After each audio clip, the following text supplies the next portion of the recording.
Ooh, I got cock spray. You like it? It's Gary. I'm not showing my face, nor will I do a face reveal because my face looks like the water troll from the World of Warcraft. So here's the best Pokemon character of all time. Don't at me. Alright, let's get to a review. Let's start this really long review with some facts. You know what's cool? Samurai. Even cooler, Ronin. You know what's also cool? Black suits and shades. One foul thing that's cool? Organized crime. Stir it up in one pot and you get the Yakuza. The coolest thing of all time. Good thing there's an entire game series all about them. And today, we'll be covering its 8th and technically 9th entry. Let's get things started with the first review of the Comedic Overanalysis series.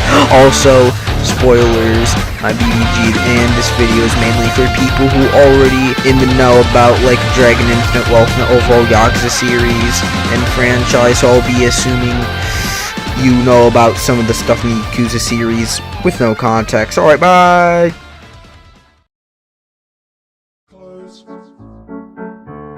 your eyes, you'll be here soon. 1、2、3、4、5分時々本当に寝たいでもこのワードできない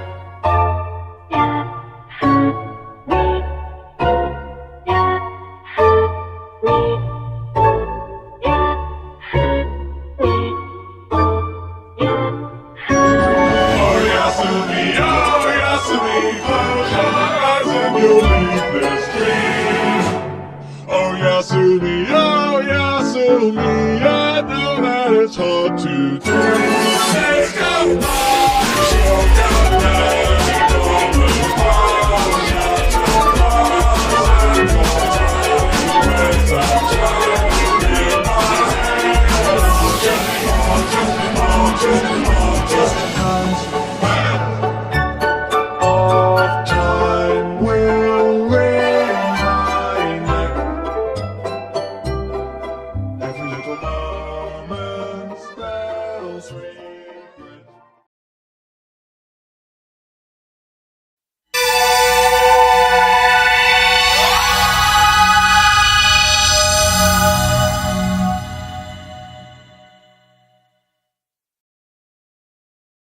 Alright, the best place to start is, well, from the beginning. So we have 2 elderly people shot to death. Yeah, this game wastes no time getting you hooked like drugs. We finally get to see the guy who did it, and it's Bacchus, the tutorial guy from Yakuza 0. It isn't him, but it'd be really crazy if the tutorial guy from the first game chronologically was the final boss of this game. Kind of like, you know, how like Flowey is in Undertale. So we'll find out who killed the elderly couple later. Let's get to our main character, Ichiban Kasuge. There's so much to analyze about him later, but let's give a introduction now. He started his quest in Yakuza Like a Dragon and is known for being, well, very caring and charismatic. And a lot of people like him. Unlike most RPG protagonists, he actually has a personality. I see why this isn't a thing for most RPG main characters. It's for the sake of the roleplay part of the RPG.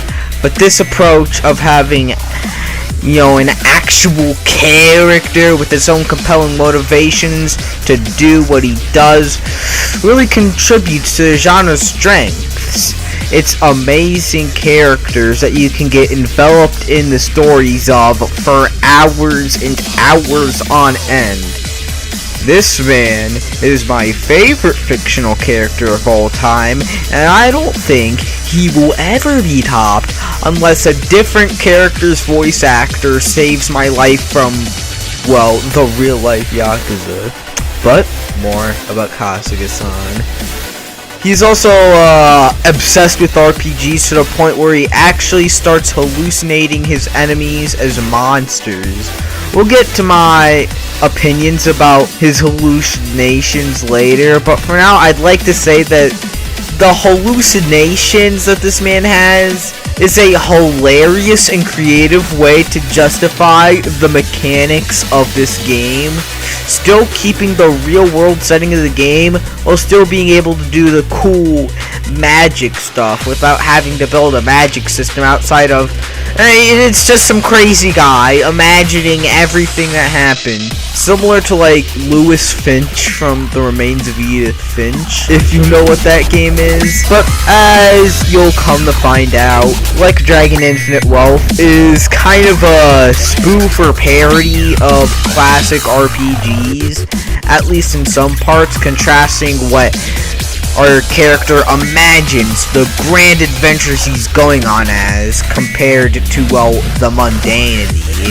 In other RPGs, you're drinking potions of strength. In this game, you're consuming $3 grocery store beer in order to restore MP, which enhances this game's comedy aspect. So back to the story. After the events of Yakuza Like a Dragon, Ichiban Kasuga finds himself working at a place known as Hello Work, where people find jobs. We see a former Yakuza he's trying to work with so that he can re-enter the workforce after his life of organized crime. He is giving our main man some trouble. He is then kicked out and he storms off to do something. We skip past a bunch of random stuff no one cares about until we arrive at the first battle. And from the first battle we know that this combat system is gonna make you clean your jeans. So let me spill sometimes literal tea on how this is an amazing battle system and more RPGs should represent. Alright, so this game's combat makes a lot of use of spatial awareness. Almost every move has an area of effect that can be used to hit multiple enemies. So the line between a single hit attack and a multi-hit attack gets extremely blurry. Some attacks travel across a straight line. It hits everybody on that line, with the endpoint being anchored onto a specific target. Others have a splash area circle, and some send opponents knocking to other things or even other enemies. These are just the skills, but ooh boy, this game has the best basic attack mechanic in all RPGs. But before I get to straight meat munching, let's get to talking about my most basic attacks in RPGs suck ultra easy. Most of the time, you can only be using these basic attacks for the first few hours of the game until your selection of skills expands and your MP pool widens. And you mostly use those attacks for the rest of the game, especially if the game isn't that conservative on SP or whatever you use to cast magic. By the end of the game, basic attacks are rarely, if ever, used because they have, well, become outdated and do like no damage compared to the stuff you could be using. Here is how Infinite Wealth geniusly but very simply solves that major flaw with most RPGs that really, makes the mechanics a little more shallow in most JRPGs. First off, the basic attacks in Infinite Wealth actually do damage, yeah! These are actually good alternatives to using skills sometimes. Second thing, they send opponents flying into each other and they get a lot of bonuses a skill would normally not. For example, you can get extra damage from hitting an opponent when they are knocked down, getting close to them, or even hitting them from the back. This is another scenario where the game forces you to not just think about what you are doing, but where you are doing it, which really enhances what I love about turn-based RPGs, which is their strategy, and that you have to actually think at least the most out of any genre. The final reason this game's basic attack is amazing is it lets you restore MP, so you get caught in the loop of using skills, and it makes sure you restore MP by using basic attacks and repeating the cycle for the entire game. In some bosses, my strategy was, alright, I'm gonna make this character use a healing move until they can't anymore, and then just spam attack until they can heal again. And in between then, I'm gonna guard with my other characters, and then boom, I beat the boss, and it was a really cool strategizing moment I had for multiple points in the game, and I didn't, this game's goated. Alright, so that has been my rant on the basics of the combat system. As you can see, things are already getting complex and interesting. Now, let's take a look at a Let's Play of Infinite Wealth to see how far we are into the story of Chapter 1. And we are 14 minutes into the actual game. Well, this will be the Overanalysis series for a reason. So, let's get back to the story, travelers, fans, buddies. The man we were just arguing with quiets down after we beat the brakes off him, and he throws money into the sewage below, I think. Ichiban Kasuga runs down to grab it. Yes, this man goes into the sewers, and yes, he has done, and yes, will do much nastier things. So don't you worry, your pretty little kettle. The man he did all this for finally feels shame. Then we are treated to security detail. Basically, what happens next is that Adachi's new job is finding holes in security to patch in good security by, well, hiring the guy we just beat, Sasaki, to go and try and steal something to test out the new security. This will come up later. Very important. For now, we are treated to the first 4 members of the party in Yakuza 7 catching up with each other. The next few hours are everyone's life until things go haywire. After the bar visit, we are introduced to the by far worst part of the entire game. Seriously, what were they thinking with the subplot I'm about to introduce? So let's get to it. The Kasuga and Sayako romance subplot. This is already a trope I don't like for a multitude of reasons, but this one feels especially egregious because of how good of a just amazing story it chooses to interrupt. First are the 3 reasons I don't like this trope as a whole. First, it detracts from the actually good part of the story. I'm over here enjoying this really good plot about criminal intrigue and forgiveness and redemption, alright? And just stop at random points to pay lip service to this romance subplot that doesn't even come up that much. So what's even the point? It serves no point to the story, so why would you keep it in? Alright, my second reason I don't like romantic subplots that often is because usually the character pairings are just so random. Usually it's just most important male character and most important female character. It's boring! Third reason, and it's the biggest one, I'm a jealous guy. Alright, I don't care if something good happened to you.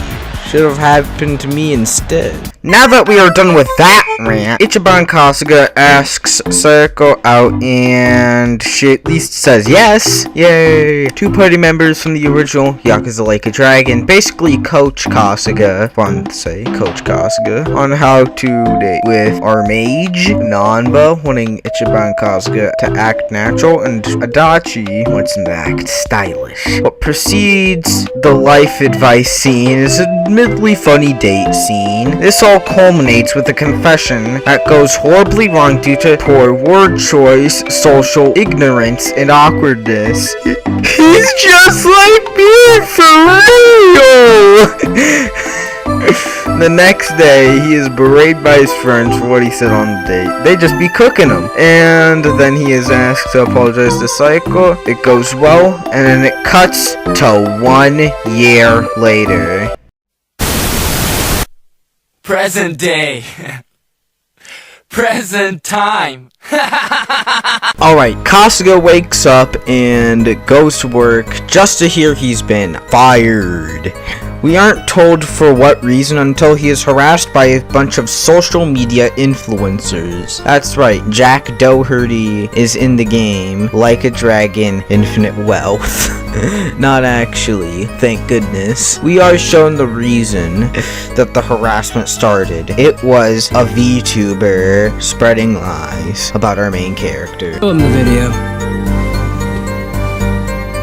What's up, people? Tatara channel coming at ya. Let's get to it. Ladies and gents, our perp of the day.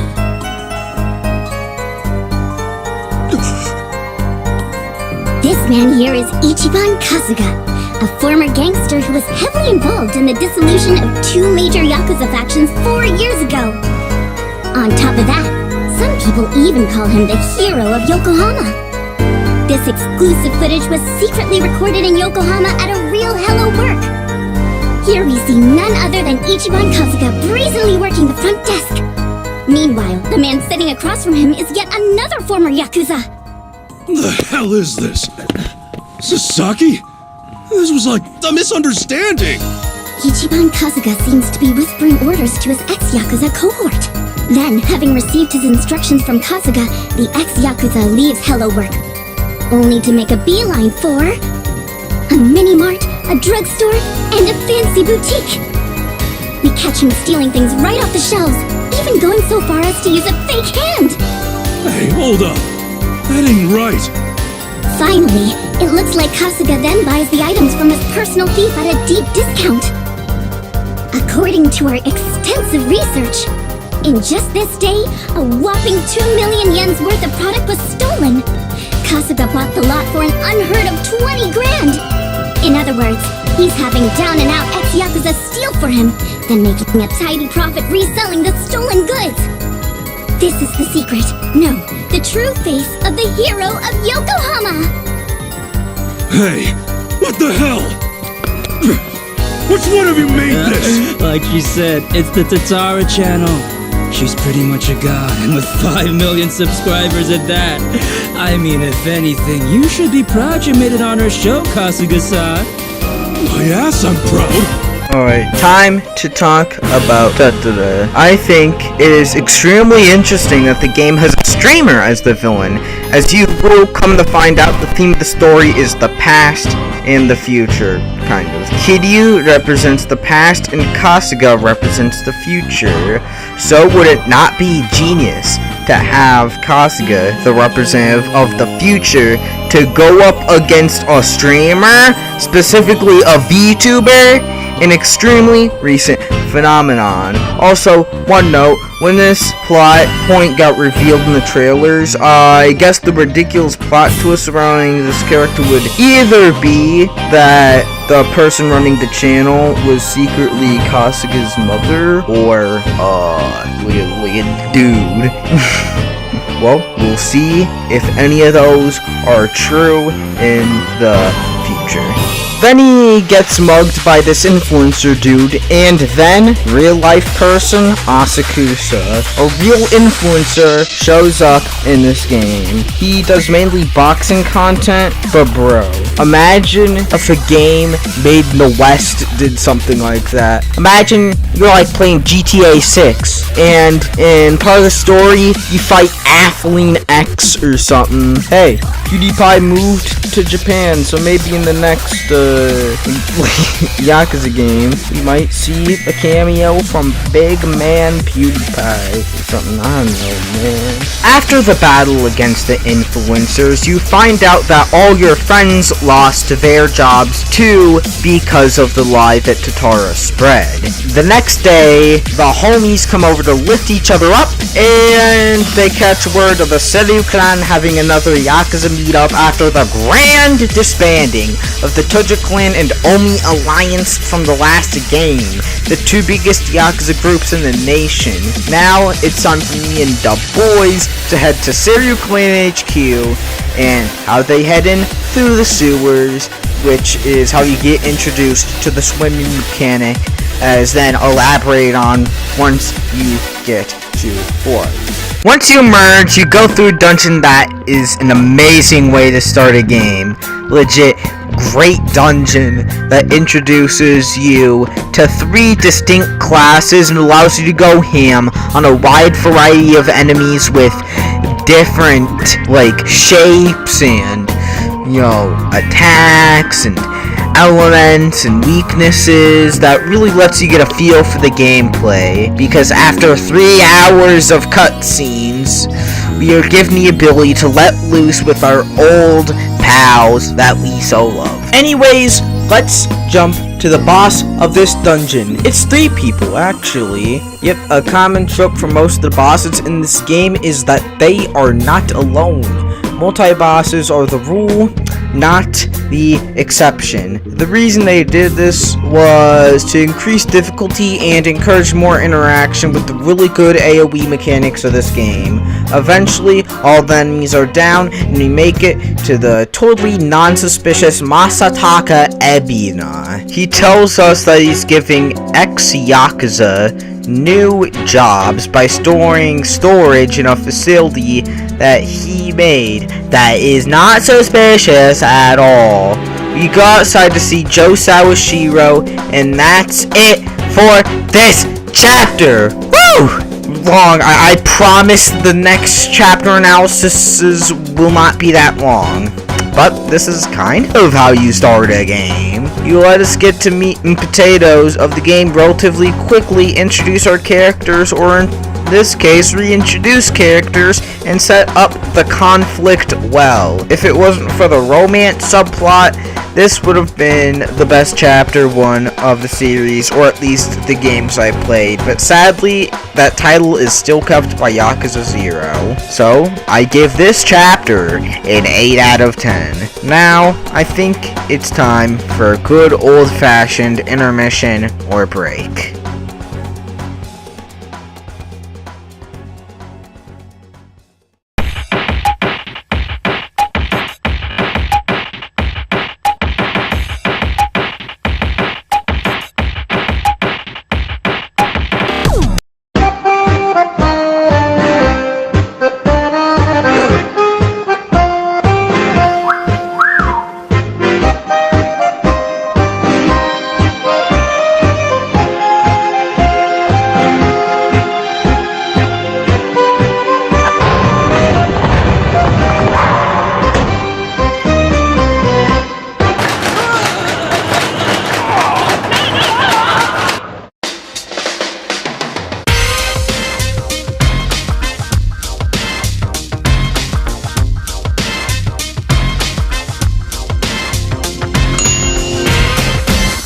改变只需一颗俏皮洗衣溶珠，俏皮全国招商热线400-800-5086。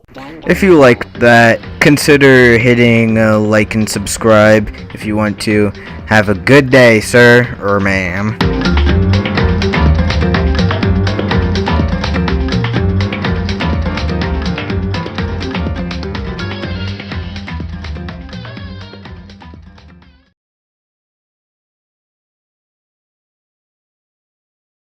Last time on Like a Dragon Ball Z, 2 elderly people were surprisingly murdered by a mysterious man in a trench coat trying to get some sort of necklace. We saw our favorite protagonist again. We were introduced to what might just be the worst romance subplot in all video game history. The protagonist got cancelled by Gargura, and then we got the boys back together and stormed Seiryu Clan HQ and reunited with our old friend Joe Sawashiro. What will happen next? Will our main character get any maidens? Will paradise be saved by our hero? And how will our hero conquer his new rival, Yutaka Yamai? All that and more on this episode of Dragon Ball Z. Our culture has a very high image of Hawaii, a beautiful paradise where nothing can go wrong. Basically, heaven on earth. We tend to view Hawaii the same way a Christian would view heaven. If you believe enough in the system and praise it to completion, working hard enough, you will be guaranteed absolute paradise there. This idea is a false one, as no place on earth is paradise. Like a Dragon Infinite Wealth, released in 2024, would agree. This is how Like a Dragon Infinite Wealth deconstructs the culture's view of Hawaii. Hey, that's the title.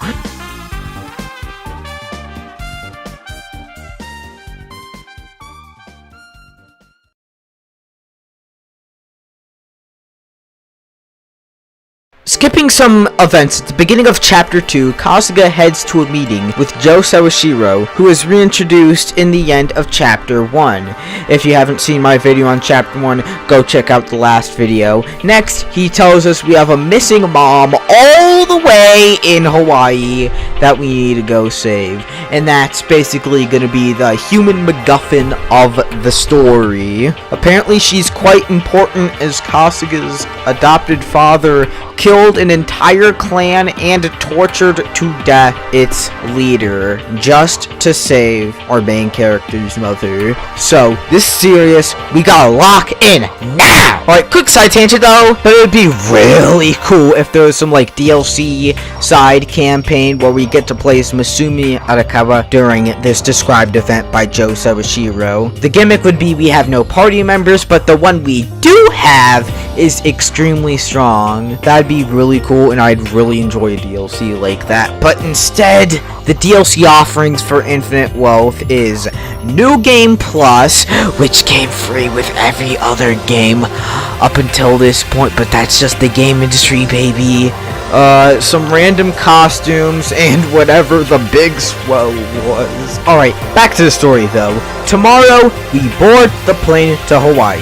It'll be a while before we come back to Japan, so make sure you do everything you want before we come back 30 hours from now. So, we wave goodbye to our friends, Koichi and Hideo Kojima, and we board the plane to our vacation to Hawaii. While on the plane, a man named Eiji Mitamura is in a wheelchair, and our man Ichi shows him some help. In the English version, Eiji says ahuiho, and in the Japanese version, he says bon voyage. I don't know what he says in Chinese, though. I don't know. I didn't use that dub at all. We will come back to this game's voice acting a little later, and oh boy, it's not gonna be with kind words. Alright, I'm going ham. Alright, we're getting in the ring with the game's voice acting. You probably know what I'm talking about if you're a Yakuza fan. Alright, now let's just blend in Hawaii. We find a taxi driver and show him Makane's address, and all seems well until he pulls out a gun on Ichiban. 20 minutes into being in America and we get a gun pulled on us. Truly makes me shed a red, white, and blue tear. We then proceed to have a fight with Eric, and afterwards, our man Kasuga says something very sus, very zesty, very Drake.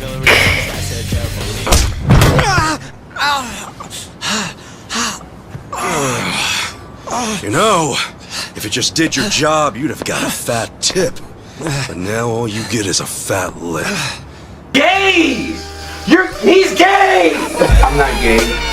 He's gay! Alright, we are then falsely accused of robbery, and then the wheelchair dude shows up and flips the accusation around. And then Eric, the taxi driver, eats your mama's address. What do you think I was gonna say, pervert?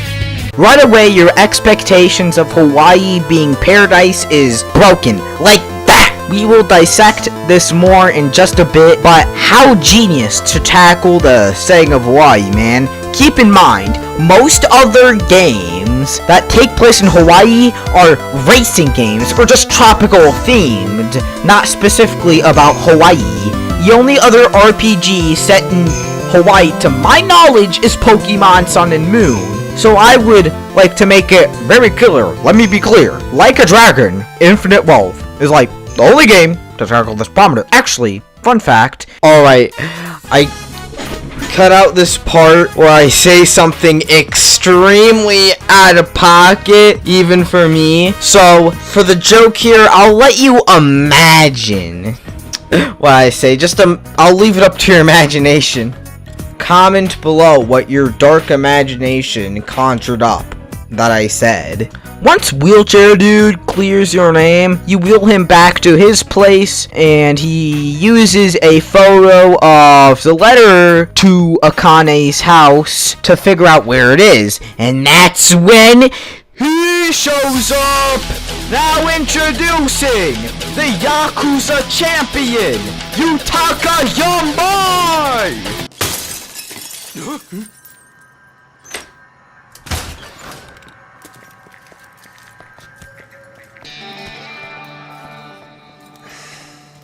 Hey, it's you! From the taxi!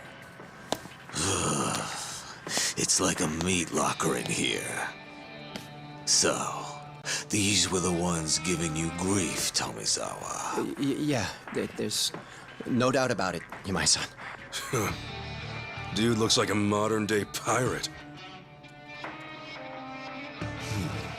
You know, your face looks awful familiar.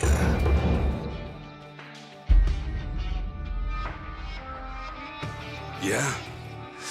Now where have I seen you before? Alright, wow, that man's awesome. After we have a tough fight with him, we bolt out of there. This is when we get to the thing that I've been waiting to talk about after so long. The thing that I've been showing you throughout this chapter, right as Kasuga lands on the sand. Being mugged, being falsely accused of robbery, being attacked by the locals, and having his place of sleeping broken into with a metal bar. Hawaii is no perfect paradise, just like I said in the intro, and have demonstrated throughout this video. Again, our culture has a tendency to portray it as a perfect place of escape. So, when what just happened to our main character happened, it sets one of the main themes of the story extremely early. While Infinite Wealth does show the tourist side of Hawaii in its side content, because we are still in Hawaii, and the fact that Infinite Wealth partnered up with a few brands to promote the game, it is not afraid to show the less advertiser-friendly parts of Hawaii. You know, for example, how the homeless population is gonna just dump there. Like, seriously, how isn't this brought up more in the cultural conversation? Also, go to homelesshawaii.org if you want more information, for that is my source. Nothing is that affordable in Hawaii, like at all. And there is a big crime problem over there. Infinite Wealth shows all this without pulling punches at multiple points in the story. Over the course of the mini-game, side activities, and side quests, you get to bond with the natives of Hawaii. You will save Hawaii for them, not for the tourist attractions or momentary distractions, but for the people. You are playing as a man of the people, and he will show that for human connection. In Infinite Wealth's message about Hawaii not being some tourist paradise comes a genuinely beautiful message about genuine, real, lasting bonds with other people and what it's like to live in a shared society with other genuine people. I'll keep coming back to this theme later in this video, but let's finish this chapter first. Ichiban and Eiji Mitamura leave, and the next day we see Ichiban take a taxi over to his mama's house. He walks in, and that's all she wrote for chapter 2 of Like a Dragon Infinite Wealth. Overall, that was a good chapter. I give it an 8 out of 10. It introduced what it wanted to perfectly, dog. I believe Like a Dragon Infinite Wealth has 4 main themes. 2 of them haven't been revealed yet.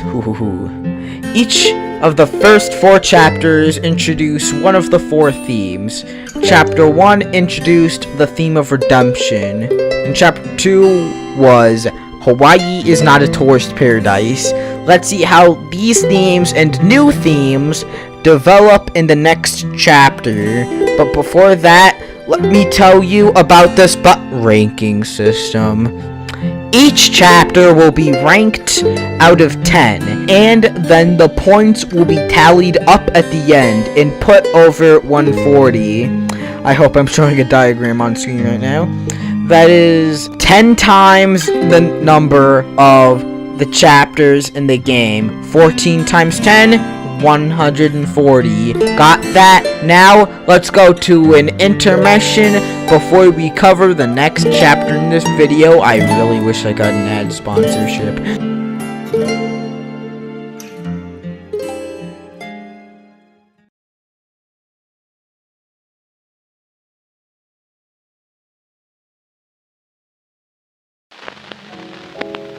Say that everything is still okay, that's all I want to know.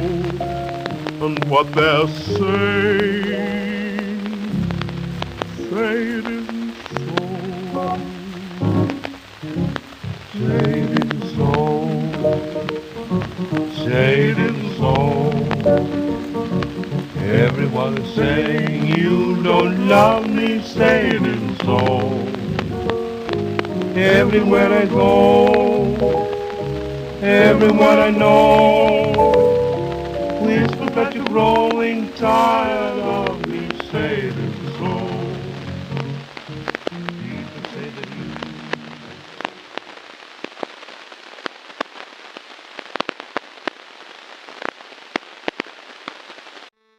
Alright, you still there?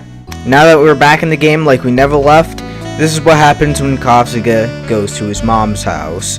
She isn't there. Instead, he is greeted by her servant, Chitose Fujinomiya. They have a nice drink together, they get to talking, sharing details, mainly as to why he's here in the first place. It's pretty nice. All is well until she spikes his drink with something that puts him to sleep, and then he wakes up on the beach, stripped nude. Bro, that sucks. Oh man. Personally? Back to Chitose Fujinomiya. She has a very fun name to say. Back to what she did. I have a theory. A game theory! I think the idea came to the writers to make her do what she does because of the phenomenon of people scamming tourists, especially in popular tourist destinations like Hawaii or Paris. Wait, who was in Paris again? So everyone sees Kasuga nude, and he's arrested for public nudity and taken into custody. Then the cop who arrested him is just revealed to be racist? Really? Sleep that I never get. Thanks to all you Japanese folks running around, needing help or making trouble. Nothing crazy on your report. Guess you're just another sick pervert. But hey, your country's famous for weird shit. Like the anime porn or the panty machines, huh? Would you just listen? Alright, so fun fact, the line about the adult material and the panty machines only exists in the dubbed version of this game. If you play using the Japanese audio, he only says, "Well, Guess I'm looking at the real deal. Which makes the fact that this is included in the dubbed version all the more hilarious, and is one of the key reasons I'm a dubs over subs guy. Alright bro, back to the video. Due to the officer being racist, and Kasuga being basically a John Doe, he is then immediately framed for a whole bunch of other crimes like a robbery, a mugging, and the murder of Jeffrey. My lawyers have advised me to not continue with this joke. Kasuga breaks free of the cops, and then he finds the one, the only, you know him, the Dragon of Dojira, Kazuma Kiryu! He's here under the orders of the Daidoji faction in order to find Akane. If you don't know, Kazuma Kiryu, at the end of Yakuza 6, faked his own death to protect himself and the orphanage he runs. And now he has a new identity under the Daidoji faction and does orders for them. We don't know why the Daidoji faction wants Akane. Whoever's broski, maybe she a baddie and the Daidoji trying to rizz her up. The Industrial Revolution was a mistake. Alright, let's put you on game about the controversy about how Kazuma Kiryu is portrayed in the game, especially his new voice actor. If you don't know, his voice actor for this game is a YouTuber named Yang Ya, and a lot of people don't like that. Yang Ya is a popular YouTuber known for making gaming news content on his channel. Eventually, he was cast for the role of Kazuma Kiryu. People did not like this. Well, I'll let their two voices speak for themselves. This is Kazuma Kiryu's voice.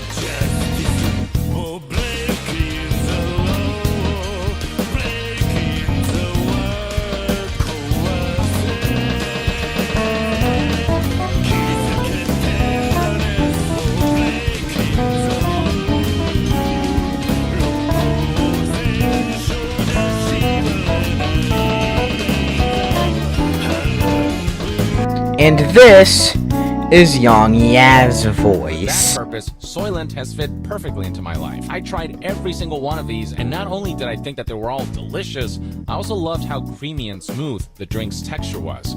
I actually looked forward to drinking Soylent every day. I'm not saying that Yang Ya is a bad voice actor. He just shouldn't have played Kazuma Kiryu, the most alpha Giga Chad man in all of video games, dog. For example, Anya Taylor-Joy is an amazing actor. We all love some Anya Taylor-Joy. But it would be a bad decision for her to play Nick Fury or Barrett from Final Fantasy VII. But back to Kazuma Kiryu, when I heard, Yang Ya sing Judgment with the Kiryu voice on, I was laughing to death, but also dying on the inside. Back to the story, bro. Kasuga gets some new clothes, and we have a new party member, Kazuma Kiryu. After this, we're introduced to his special mechanic, switching styles. His first style is Brawler. This is him at neutral. He functions just like any other party member here. His second style is Rush. He gets wider range to move around in, deals less damage, but gains an extra action if you use a melee attack. His third style is Beast. Has a much lower circle to play about in, but does the most damage. You can guess which mode I picked for most of the game. Obviously, I chose the one that lets you do the most damage, because at the end of the day, turn-based JRPGs are a numbers game where the goal is to make the opponent's HP 0 by whatever means necessary. One would presume the one that lets you do the most damage would be objectively the best choice, would it not? Slight exception is when I would occasionally use rush in order to get more range, or if I was in a non-consequential, very easy random encounter, or I just forgot to switch from brawler. How I would personally choose to fix this imbalancing issue is to implement a mechanic where you damage yourself by using physical attacks while in beast mode, kind of like how Persona handles physical skills, and it works great, so why not here? Just spitballing though. Then Ichiban and Kiryu stay the night and wake up to run it back and get back to that house we were just knocked out at. Before we get to go there, we are introduced to a new mechanic where the square button allows you to say aloha to the locals and make friends with them. If they ever get jumped, you can defend them for a large cash payout.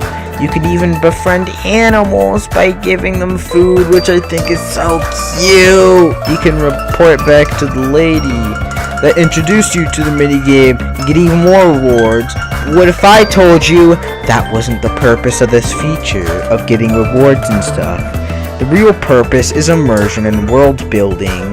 I really love that. I just die of happiness whenever games take advantage of the fact that they are games to create a really lived-in setting that has a world that expands far past your point of view. To come back to the thesis statement before we get to the final story beat of this video, infinite wealth deconstructs the image of Hawaii. But now, after this next story beat, the reconstruction can start to take hold when we get back to Akane's house. When Kasuga and Kazuma Kiryu head to Akane's house, we see Yutaki Yamai buddying up with Eric Tomizawa and a bunch of other crooks and goons. Turns out Yamai wants Akane too, and then orders Eric to shoot Kasuga and Kiryu. But then, something truly amazing and heartwarming happens. Right when he's just about to shoot Kasuga, deep down, he finds the moral conviction that he just doesn't feel right about shooting him, and he's kind of a wuss. And then, boom, he doesn't do it. And with some help from Kasuga and Kiryu, he rebels against Yamai and finally joins the team. We win in the fight, and afterwards, the team rides away to avoid further conflict, and Eric Tomizawa becomes an official party member. Yay! That's it for what I will cover in this video, as I have proved my point in this video essay, and will save the rest of chapter 3 for the next one. Alright, it's been nice seeing you again, bro. Hope I see you again soon. Come back for the next vid in the series. And thanks, bros, for helping the last video blow up like it did. I did not expect that. Make sure to like and subscribe. May you please like and subscribe. And comment. I hope you have a good day and an amazing life. See ya! Now, it's yet again time for another intermission.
Villains, villains, villains, villains. They are in a lot of the media we consume. Books, movies, in my walls, but most importantly, video games. A series that tends to do very well with villains is the Yakuza / Like a Dragon series. That on the surface makes sense. It's the Yakuza series. It's a series where at least 80% of the characters are gonna be members of the criminal underworld. So, by law of the infinite monkey theorem, look it up, it's actually real. We are bound by law to get some jaw-dropping villains. May I introduce you to Dwight Mendez from Like a Dragon Infinite Wealth. For context, this is a review series of Like a Dragon Infinite Wealth, so if you are not caught up on the plot, play the game, or at least watch my videos. Make sure to like and subscribe while you're at it. What makes a good villain or antagonist, at least in a video game? I believe a good video game antagonist can do at least 3 things. Serve the themes of the story, can serve as a meaningful threat to the protagonist, and especially in the case of video games, has a good boss fight that is a successful culmination of every single moment you have spent with the villain up until this very point that is so crucial to nail. To take an example of a really well-respected villain from the franchise, Daisaku Kuze from Yakuza 0, he serves the themes of the story well of sticking true to your ideals and your beliefs by always chasing down the main character and being responsible partially for why the main character, Kiryu, is falsely accused of murder, making him stick true to his own ideals. And he serves as a meaningful threat to both the player and Kiryu, again, being responsible for Kiryu's framing at the beginning of the story, and having 5 kind of tough boss battles. The first one being a very harsh difficulty spike that really gets you into the game. The second one being one of the coolest moments in the franchise. Third one is a surprise gang up fight. The fourth one, a emotional battle over a dead character. And 5, the conclusion to Kuze's arc. And if that somehow wasn't enough for you, he has really good voice acting and one of the best boss themes in the entire franchise.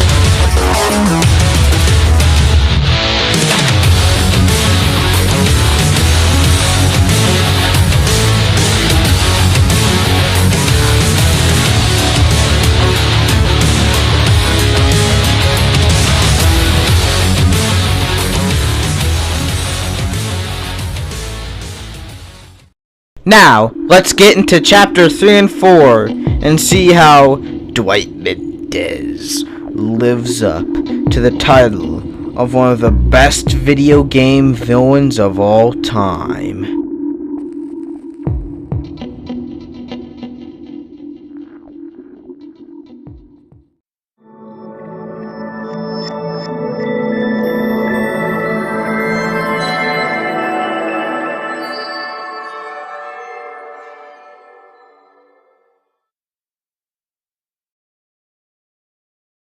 Skipping some unimportant things, our wallet gets snatched by a homeless man, and we have to chase him down in a strange mini-game that is only used, like, once in the entire game, so why is it even here?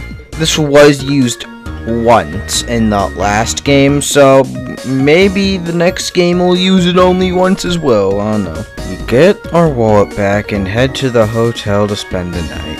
The gang ponders on how to solve the situation with Chitose. The party comes to the conclusion that Kasuga's stolen passport was given to a man that runs the taco stand, and you'll have to go find him tomorrow. But before that, we are introduced to the villain organization, the Barracudas. The Barracudas are a group of people that were at one point homeless, Basically, once a week they go patrolling the town, doing whatever they want.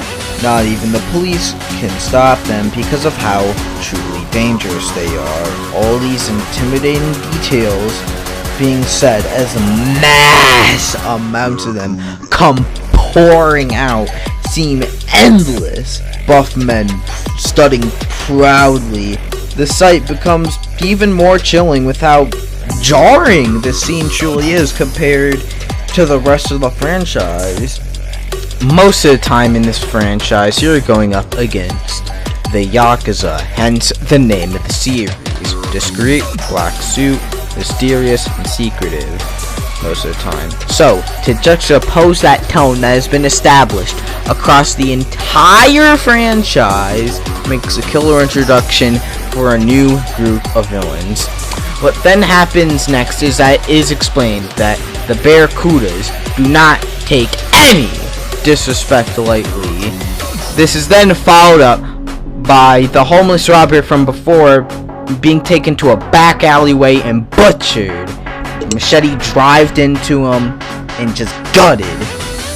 Kasuga, Kiryu, and Eric head to the back alley in an attempt to save him, but he's already been killed in one of the most gruesome scenes in the entire franchise.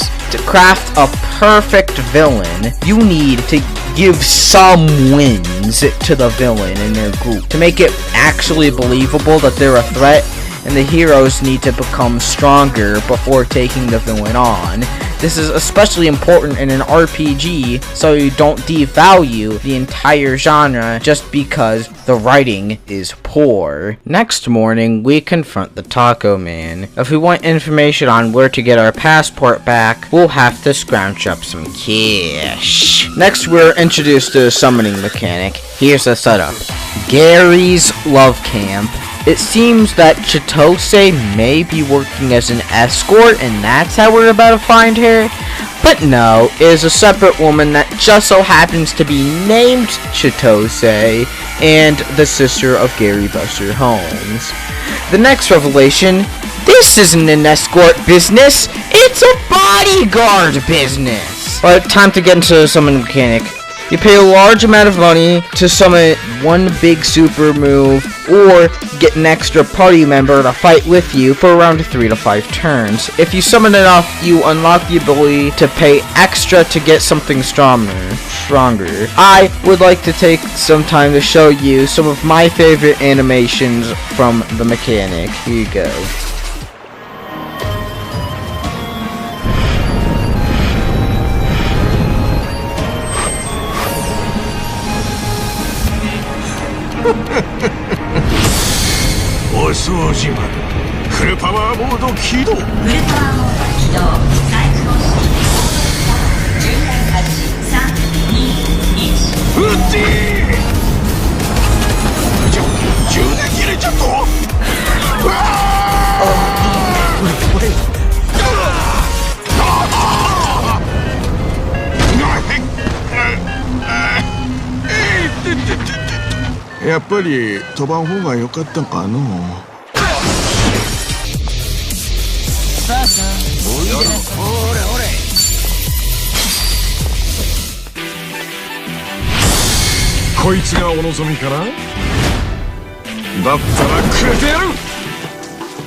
Despite how absolutely awesome these animations are, I didn't use them that much in my playthrough personally. I think it is for this reason. For starters, they don't do enough damage for how much they cost and how long it takes for them to recharge. It takes around 3 whole fights to summon them again. This can be absolutely debilitating for the system, even in a whole dungeon, because in this game, there are only a set number of enemies from what I remember. It sucks that these summons and their attacks are such BBL drizzy booty cheeks, because these animations are seriously baller, bro. It's a tragedy for the ages. Moving on. Next thing you unlock is crazy delivery. I love this mini game, but I'll have to hold off on my rant about how much I love it for now, because after the video that covers chapter 7 I'll make in a few thousand years, I will make a dedicated video about the wide expansive mini games and side quests of this game, because hoo boy, there is a lot. Next thing you get is a scooter that adds nothing to anything, because it's not that faster than running and it costs so much to refill, and man, it is so bad. Next. So, we're back at the taco stand, and my name is Jeff tells us that Chitose is off to District 5 with our passport, and our mom might just be there. But to get through the impenetrable wall of machetes and muscles, we have to get a cop involved to walk us through. Roman Reynolds.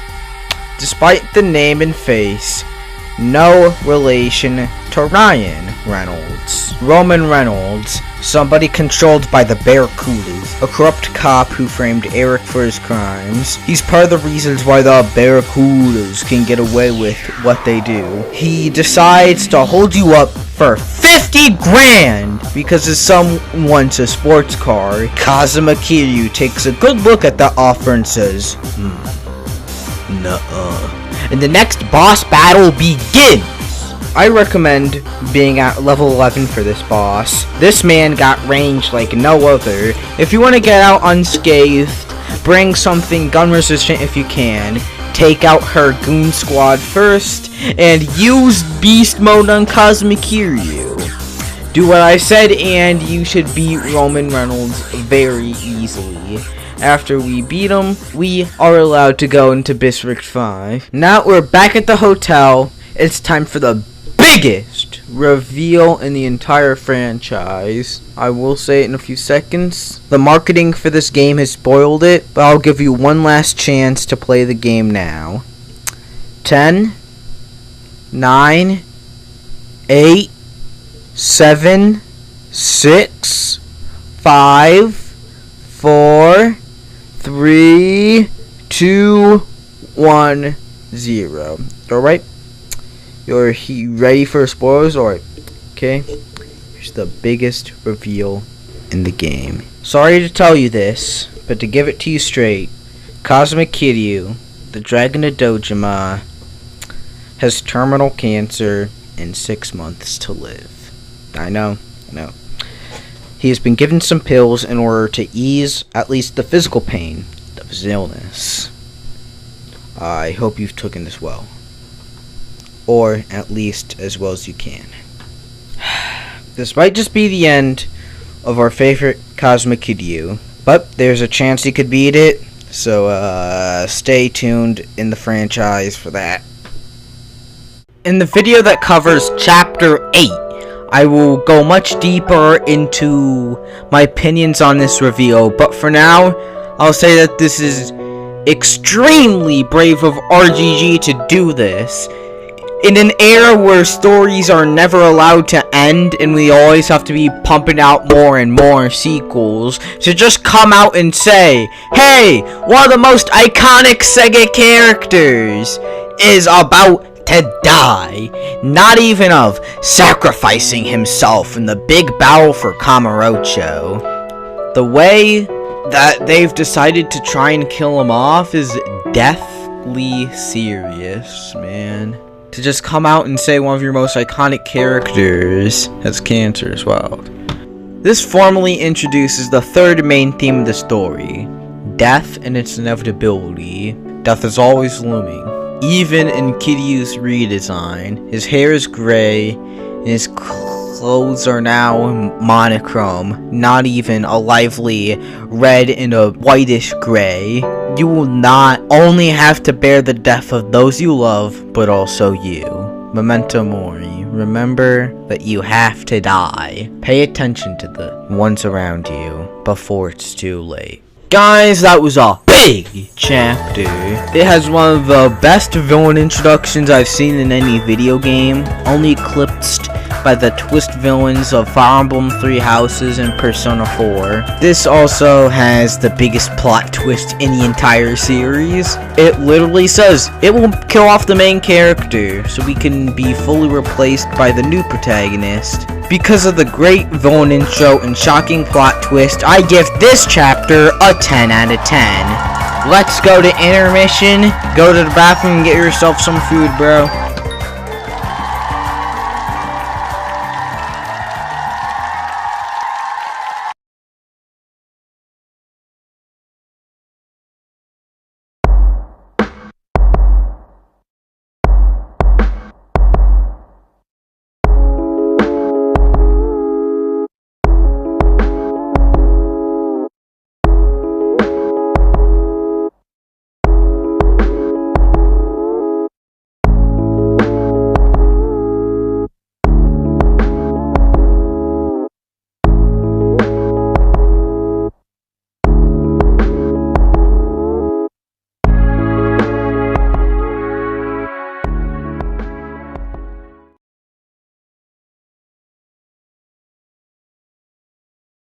Alright, welcome back, Chud Bros. I hope that was a good breather, but let's get back to the story of Chapter 4. Jumping past two things that feel more appropriate to talk about in later videos, we are at District 5 with the help of Roman Reynolds.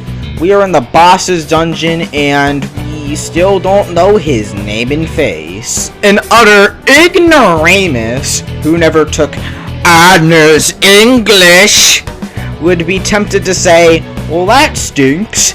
We only knew the villain's name and face 30 minutes before the fight. Objection. This is a literary method used in things like horror movies and certain monster movies. You hide the monster to hide the mystique, to trigger the fear of the unknown. Unless you saw the trailer. We learn that if we want Chitose, we'll have to go deeper into District 5. Beneath, we find a counterfeit mall. It's a place where high-ranking gangsters can get nearly identical counterfeits for cheap. Something, your Jordans are fake, Kiryu-chan. Then we walk off and we encounter some Barracuda soldiers. Seems easy enough. They seem like they have no power, and then BAM! Roman has been gutted open like a fish. Just like that.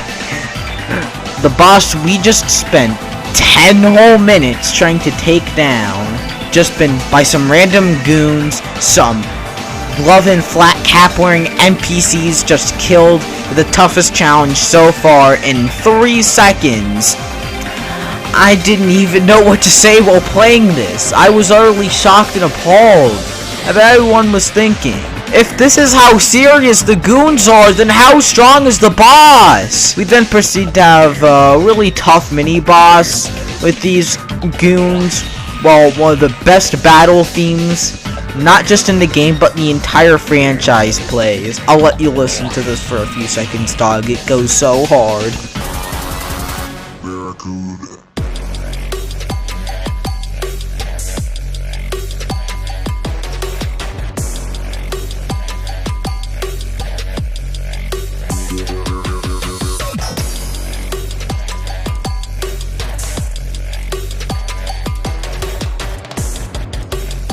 Of course, it's not the best song in the entire franchise, but it's an absolute banger. I suggest you listen to the whole thing after this is all over.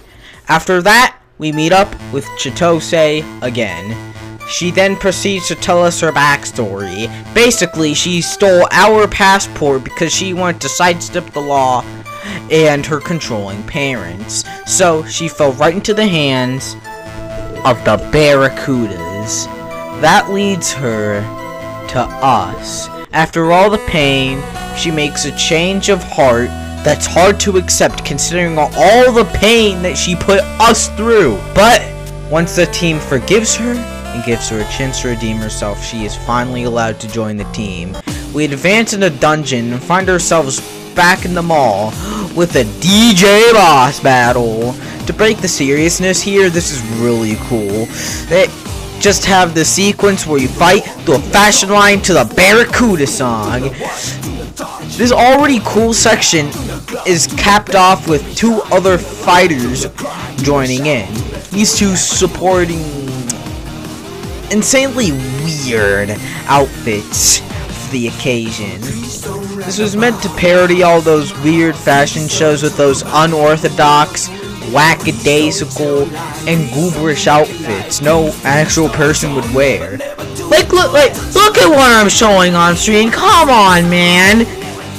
I'm glad this game parodied this nonsense, and it's one of the coolest moments in the game for me. I love it. Once we beat the mini-boss, we arrive at the hotel where Dwight and Des stays. You're given a few more fights and a tour of some truly beautiful sights before the boss. Now, take one last break to get truly prepared for this boss by healing up right next to the save point. Now that you are fully prepared, walk through the hallway and into the boss arena. If you didn't see the trailers, it is now revealed that the villain is played by Danny Trejo. My mom's friend really likes him. He gives one last monologue about taking advantage of Chitose, our new party member, and then it begins! The second best boss in the game. If you've played through the entire thing, you definitely know what number 1 is. All the hours of torment at the hand of this demonic force of nature is about to end. The arena is a gorgeous view from on high of Honolulu. One of the best battle arenas in the entire series. This is the place you will defend from this other monster. Also, again, the music bangs. And man, from what was implied, he is just as difficult as you imagined. The boss is designed in such a way that you will have to use every single party member and their specific strengths to your victory. Kasuga needs to heal, defend, and attack using his wide variety of skills. Kiryu needs to use his sheer power and physical strength to take down all his goons and Dwight's tanky health bar. Then Eric needs to use his battery shock against the Barracuda goons and scrub down on Dwight to exploit elemental weaknesses and break Dwight's guard, which Kiryu can also do in Beast form. Beast fans stay winning. And last, Chitose. She needs to keep healing with her T attack until her stamina bar runs dry, and then use her really good physical attack to drive up her SP. Use all these party members well, and Dwight finally goes down once and for all. After this, Eric gets the chance to hold the machete up to Dwight, but despite it all, he doesn't kill him. Normally, this type of "wowzers, you really shouldn't stoop down to the villain's level" shtick always just makes me want to punt a dog across the room. But here, the trope is actually used well and makes sense, because the theme is redemption. Instead of this being some soy jack, beta wimp malarkey of a trope, it instead is used to say how much Eric wants to break away from the life of unwarranted violence and hate. It's an excellent closer to Eric's character arc, and this man is way too underappreciated in the fandom. This guy is so awesome, broski. But with that, everyone walks off a new person, and that wraps it up for Chapter 4, In the Ghetto.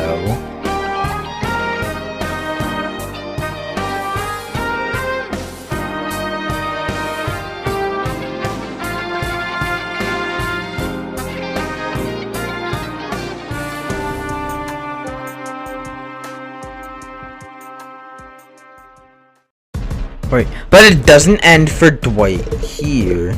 Alright, let me jump ahead a little bit. He shows up again as just a mook for another villain in the game. And man, this takes so much from his aura. Like, all of it. I get Infinite Wealth is an RPG, and you need to make the player feel like they've become so much more stronger than the previous threats. But come on! To make things even worse, they just shove in an extra fight against Dwight. Say that 3 times fast before the finale and have him suddenly eaten by a shark. Come on, man. Just have chapter 4 be the last we see of Dwight. That would have made him so much cooler. The guy who does his job later could have been anyone else. You could have introduced a new character. It could have been, I don't know, Bark. That does what he does later in the story. The series is no stranger to having just one-off villains that just show up, do what they need to do, and then just leave the story. Like, anyone else could have stolen the little girl and then be in the big shark attacks scene. Anyone else. It didn't have to be this formerly amazing villain. Sad that we had to end on that note, but hey, I still think he's really good, and at least for the time that he is good, one of the best game villains I've ever seen. I'd rank him as like number 9 or 10. To go back over everything, he accomplishes all 3 aspects of an amazing video game villain. He complements the themes of the story, which are redemption, Hawaii not being a perfect paradise, and death and its inevitability. Not so much for the past versus the future. Then, he's a credible threat, and an active threat to the main characters, and inadvertently the player, and has a killer boss battle. Also, as a bonus, has good music. Now, to end this long-winded video, I give this chapter a 10 out of 10. It's Danny Trejo playing the main villain of this chapter. Had to give it a 10 out of 10.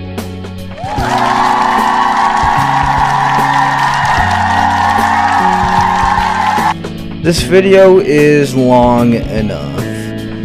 So, overall, Dwight Mendez was peak fiction, Chitose's best girl, and I'm so tired, man. Just let me sleep. And intermission, then we're just done here for the day. Roll it. Like and subscribe if you enjoyed the video, and it's been nice seeing you, bro.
We are back like we never left. The last part of this review popped off like no one's business, and I'd love to give a big thank you to everyone who liked, subscribed, and commented on that video.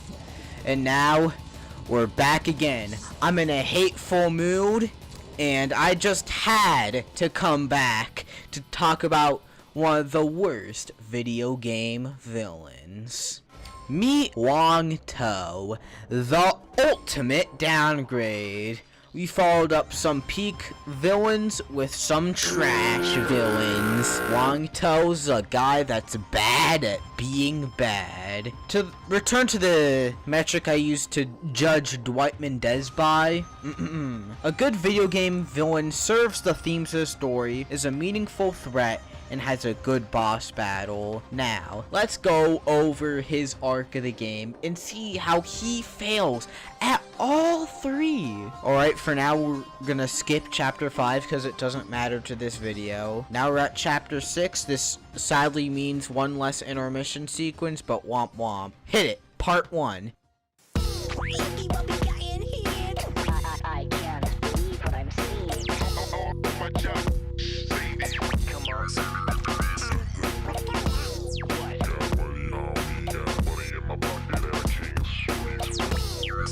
Part 1. Being an utter failure of a threat. There was not a single moment in this arc where I was like, oh heavens no. How our heroic chaps deal with this conundrum. I have felt more challenged, afraid, and intimidated by my cousin's 7-year-old daughter. Oh by golly, what a downgrade design too, from Dwight to Wong To. We went from a gangster, looking baller, and looks really threatening, to this dude looking like, what, an average jogger. The only organization this man would lead is Planet Fitness subscribers. How you gonna be the boss of a casino when you look like you protest books with gay characters at school board meetings? You utter wimp, you utter beta male, you utter jobber. Let's compare the two groups. What do the Barracudas do? They emerge in droves at night like demons. They create one of the most gruesome and graphic scenes in the entire franchise. Operate a giant dungeon filled with traps and secrets. And one of their low-level goons one-shot a previous boss and have control over the police force so that you can't get any help. What villainous deeds do the, what are they called, the Ganji organization, dude? They just show up out of nowhere, have like an okay mini boss, run an underground casino, get stabbed by nobody, and then alert the overseer by doing something that Epstein didn't do, and that's kind of it. It almost feels like the Chinese mafia were supposed to be the first of the big 3 you go up against, with how non-important they are compared to the Barracudas. All of this is in service to the 3rd main villain, Bryce Fairchild. Bryce Fairchild is a villain who takes advantage of kids and their psychology for his own financial benefits, runs charities only for his own gain, and one of his friends go after a little kid. Hey, wait, what footage am I showing up on screen again? This involvement with the wider story brings us to Chapter 2. For all 5 Huang Tao fans, this is where he kind of wins, sorta.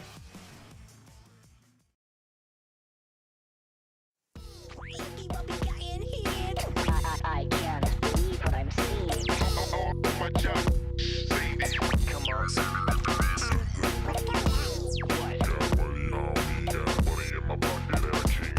Chapter 2. He serves the story's themes. Okay. When it comes to the themes, mainly past versus future and redemption themes, he serves them good enough, I guess. But the themes of redemption, yep, he is redeemed, kind of.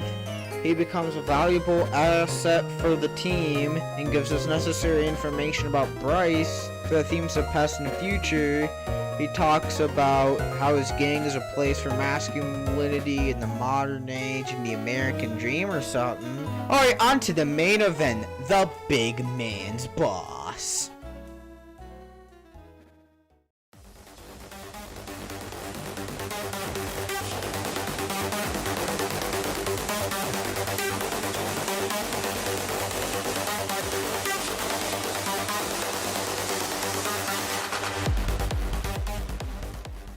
The biggest component to any good video game villain is a good boss battle. This is also another one of the low points for him. This man just can't stop catching owls. His fight is kind of boring. The main gimmick is his poisonous fountain pen. I will credit him for this. His awesome choice of weapon. Point out Any other video game boss that does this, you can't. But this and the admittedly cool dynamic intro are like the only points of remembrance when I see people online talking about him and his boss. If the dynamic intro was just a frame different and he wielded just a normal kitchen knife or a regular dagger, I don't think anyone would have remembered the entire arc and he would have been instantly forgotten about. The arena is just a featureless room. You would have thought the final boss of the casino level would have some cool light up arena or something, or like anything resembling cool. We went from a cool vista of all of Hawaii to where you go to handle divorce settlements. Go sauce! Absolutely dripless. Yo, Cynthia Fantano here. Yes, I will be using a different avatar and background just for talking about music, cause why not? Now, onto the song for his boss. It's kinda good. Its name is apparently German for fountain pen or something. Oh no, I can't really do math well. It's techno, fitting for a casino boss, it gets you going. It feels very similar to Twin Machetes, but kinda a little more forgettable. I give it a 6 out of 10. Kinda good. Back to normal here. Yeah, it turns out there isn't much to say about this fight. It's that dull. Like talking to my wife. In Unit 731, Imperial Japan experimented on several people in very unethical ways to test out war weapons. But I am not just a negative Nancy. I'm a negative Anabe Hair. I can fix her. By her I mean this boss in this arc. So let's go how I would have improved things surrounding this arc.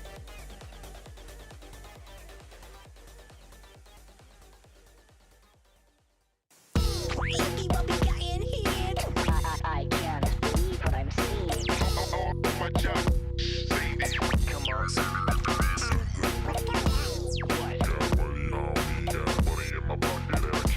Chapter 4. Inaba the Builder. Can we fix it? Yes! Let's go over how I, internet's favorite beta male, could fix it while sticking relatively close to the artistic vision of the original everybody. First, the flaw of having zero intimidation. Now, I think what they were going for is the Barracudas being the team of Brawn and the Genji being the team of Brain. What about have them be one chess move in front of the heroes, like the spy mission is completely busted, goons are sicked onto our heroes, and now we're back to a traditional dungeon structure. Alright, we're not doing the entire rewrite of the arc, just little things. Next fix. What about make the casino a fully fledged dungeon? It would take a little bit of plot changing, but sure, why not? In the original, it's a spy mission, so there's like only the boss. Just have Chitose anchor for everyone to barge in as just as normal or something. If you're a Persona or Sonic fan, you know that casino levels always bang. Such missed potential, like a young child star that gets addicted to drugs. On to improving the boss arena. Have it be like a man cave with a bunch of furniture, a pool table, and a roulette. That would have been so cool. Sucks that none of this happened and we get wasted potential incarnates. This takes me to a potential fix I heard a lot of people suggest. Wong To as a party member. Here's my idea for how he would have looked as a party member.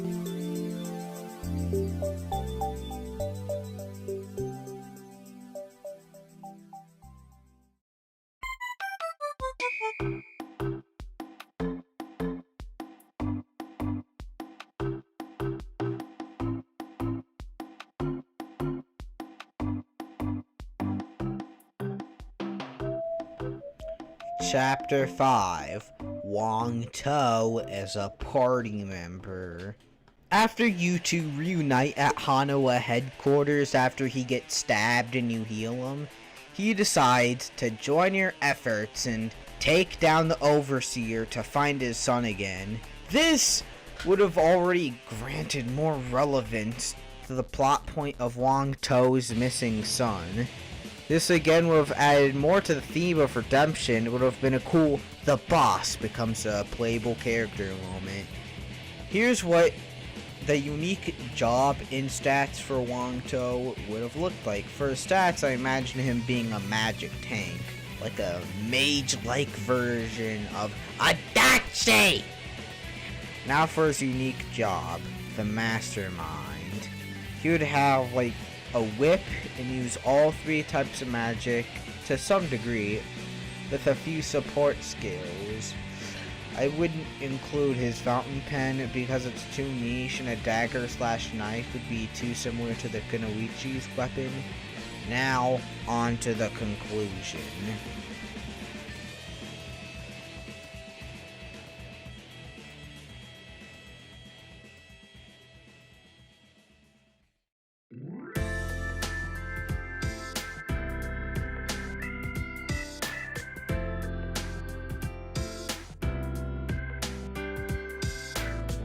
Chapter 6, Conclusion.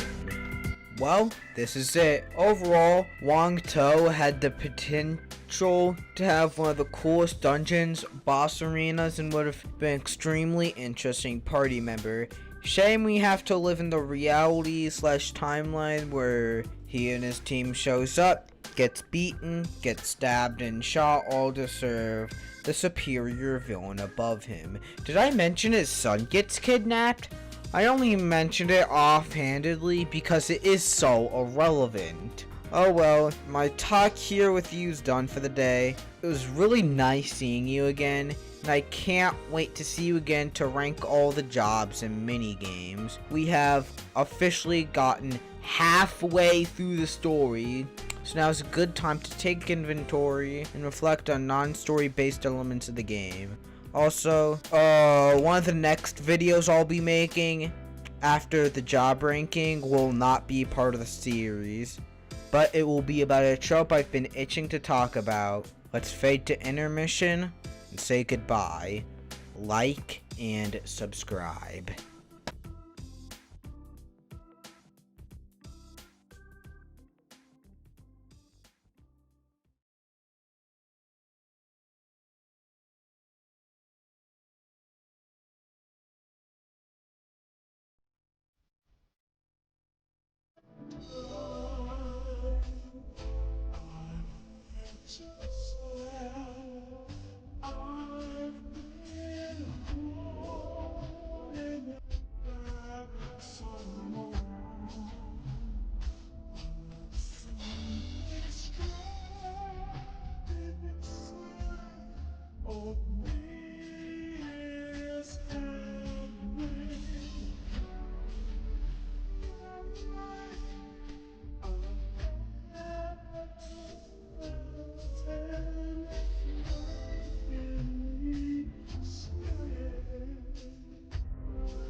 a job application. Today, I'll be ranking every job in Like a Dragon Infinite Wealth from worst to best on a tier list. I will be ranking each class based on how well they achieve their design goals, how good they are proportional to their availability, and how well they fit a niche. The last one means a lot of classes will get ranked lower because of other classes that do what they do, but way better. Alright, let's dive in! But first is the dumpster. Before that, like and subscribe, ring the bell. It's very easy, takes 3 seconds. Alright, let's get to the ranking.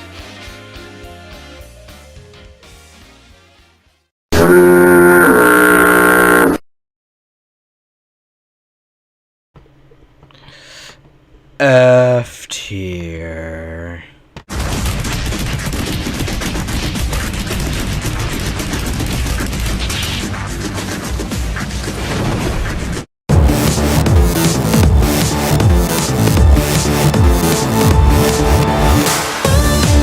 Freelancer. Yeah, I don't think anyone's gonna disagree with me on this one, at least anybody in their right mind. This class is not even meant to be used after you get the hero, actually. The Freelancer has no weapon, no useful skills, and no maidens. One of the first skills, Dropkick, has low accuracy, because I guess this move, most likely hitting, would just be too broken. This is an open and shut case. Worst class in the game. Moving on. You lose. Good day, sir. Disgusting black creatures. Get out of my sight.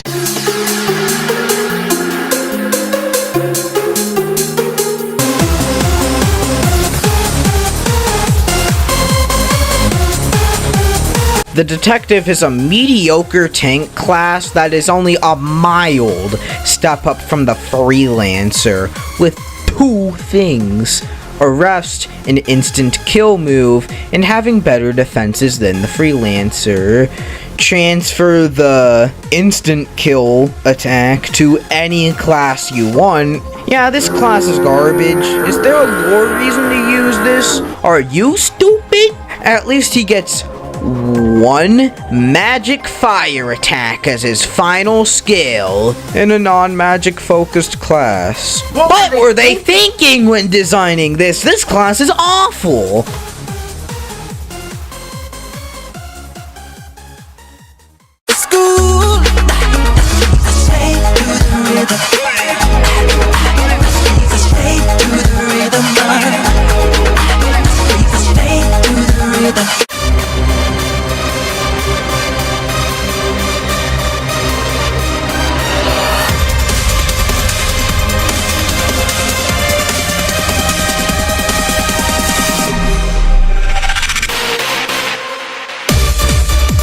The Breaker. 3 bad classes that just specialize in buffs and blunt skills. The buffs that the Breaker can get are not quick and guaranteed enough to happen. Also, it can only support itself, which defeats the entire purpose of a support class, but okay, do you, I guess. Free country, after all.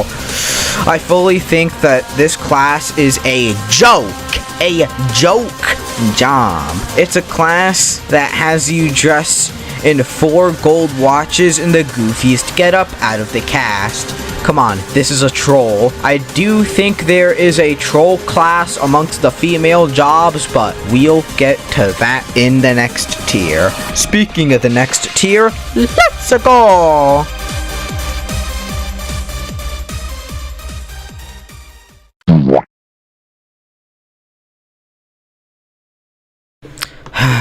D tier.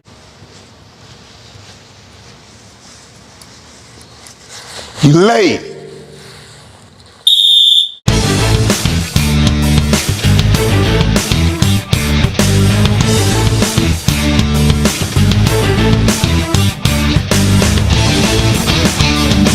This class hits all 3 damage types, but is available, I don't know, 2 chapters before the game ends. What were they thinking?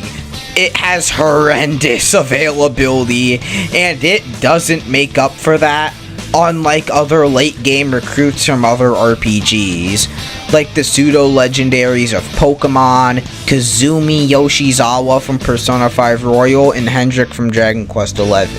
Hitman does not make up for its late recruitment like them. Also, Sono Head Trauma, while it may technically have all 3 damage types, there is also another fist-fighting physical damage class that uses all 3 physical damage types that belong to a silver-haired gentleman that is much higher on this list.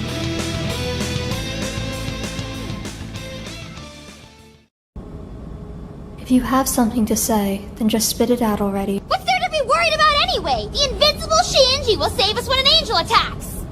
Just leave it to him, because he'll take care of everything!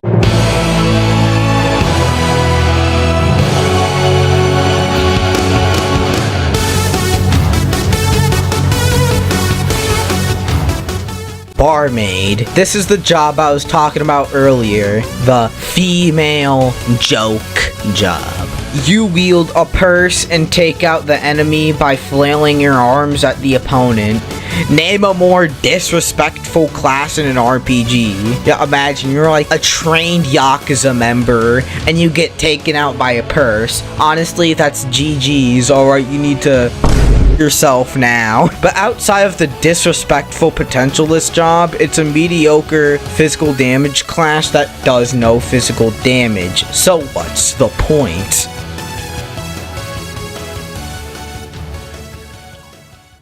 Mata hermanos, ven y trata de golpearme si es que puedes. La clemencia es una opción que tú no tienes. Veo que te estás cansando de intentarlo, pero tú...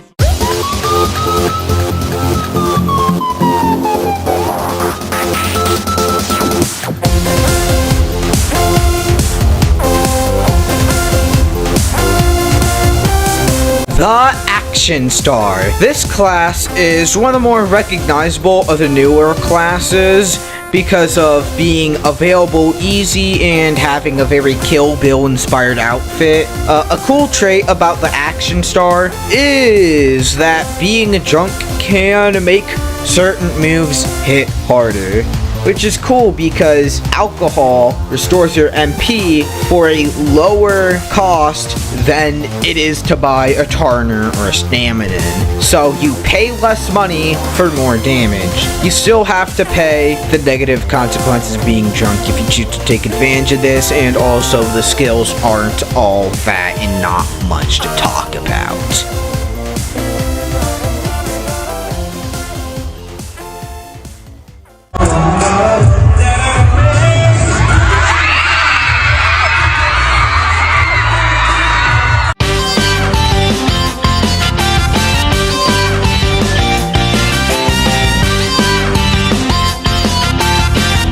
This class is like a much better version of the Breaker, being available much earlier, being able to support the rest of the party and hitting harder. But if you want physical classes for female party members, 2 classes up ahead can do that much better.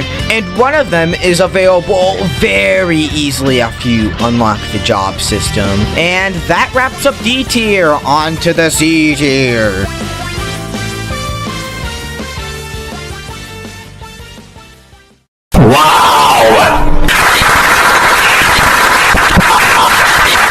C tier.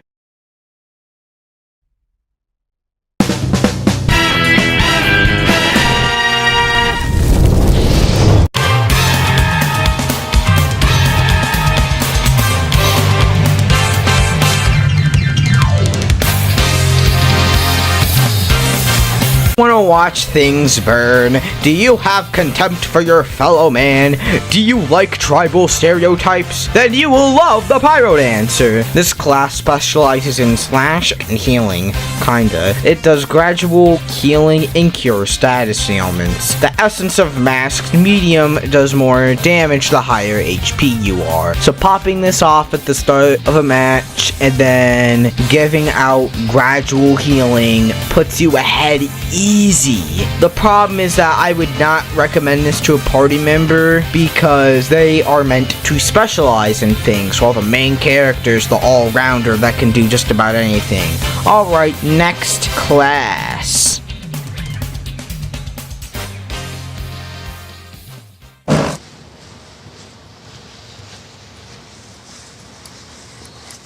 You late. My skills exceed yours.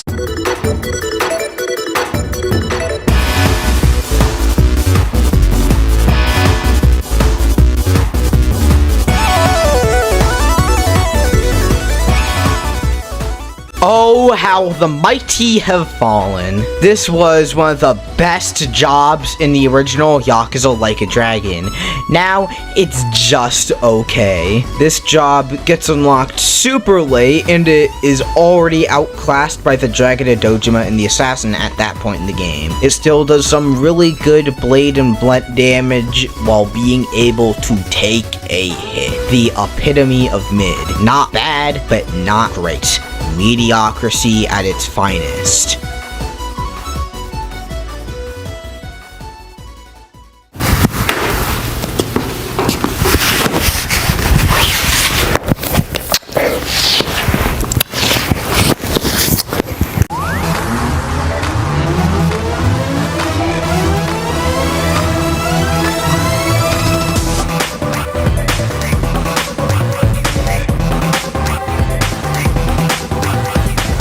The Night Queen, a class that keeps packing damage on top of each other, status ailments, buffs, range, and a healing move where you grab your teammates' balls.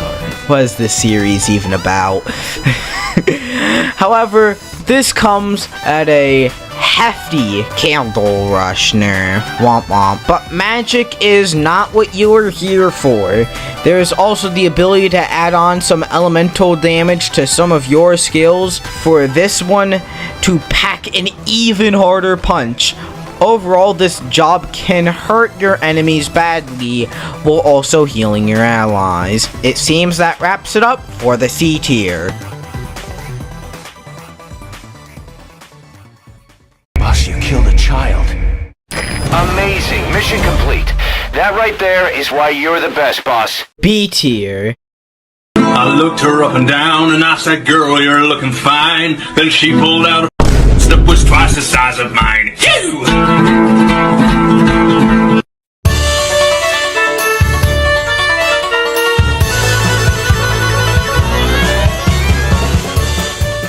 Desperado. With this title's focus on range in the battlefield, the outlaw reigns supreme. From the beginning, this job can break guards while doing crazy damage, hit everyone, and later does magic. If you like gun skills, this is your go-to.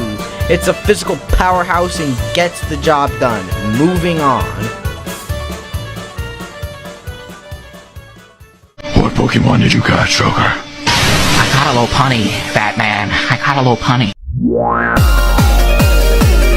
The Sujimancer. This is the weirdest class in the game. These jobs' power entirely depends on the strength of your Sujimon. These are the enemies of the game that you can befriend by giving them gifts and begging on your knees. I have no jokes here, just this game feels like drugs. If you have the best Sujimon, then you will do great with this and be a magical powerhouse. But it requires enough investment to bump it down a bit. All the move descriptions are hilarious, though.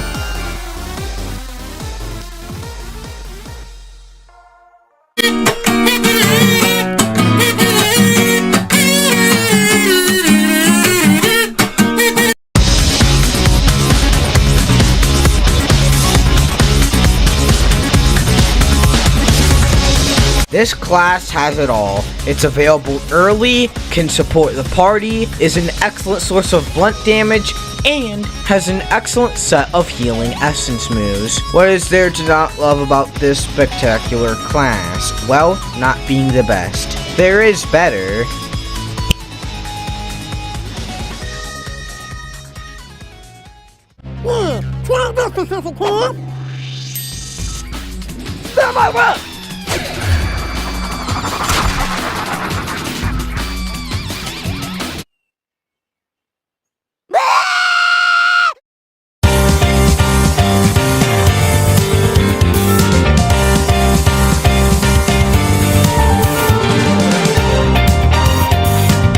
Meet this absolute demon. Can make the entire enemy team bleed in an instant with hard-hitting blade skills. This job will nearly always go first, and in most encounters, you might not have to move again due to the ridiculous damage this job puts out. Did I forget to tell you that this has one of the best fire AoEs in the game and an overall good selection of magic skills? One last thing to mention is substitution jutsu. It hands your turn to somebody else. That means any party member of your choosing gets 2 turns technically, which has an unbelievable number of ways to utterly break the game. Like for example, Adachi's instant kill with arrest can kill 2 people at once now, instantly. Now for the final member of the B tier.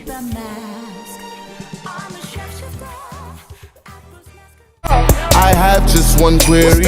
Want a Sprite cranberry? The answer is clear.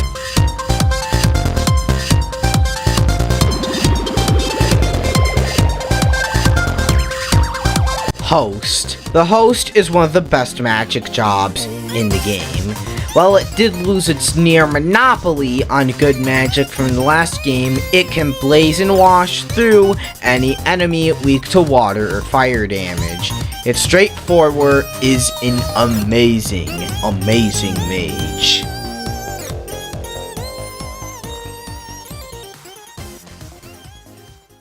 Congratulations! Congratulations! Congratulations! A tier. I have the power of God and anime on my side! Wait,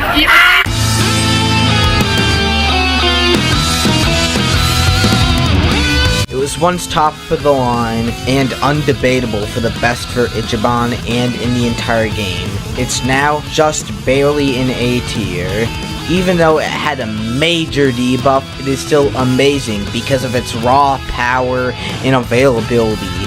Just like the Sujimancer, to bring this class to its full potential, you'll need to make some hefty investment. Complete the Onabar Academy and level up at least 3 party members to max in their drink links, and you'll have some amazing support. If you're one of the few players aiming for that platinum, you'll be doing that already.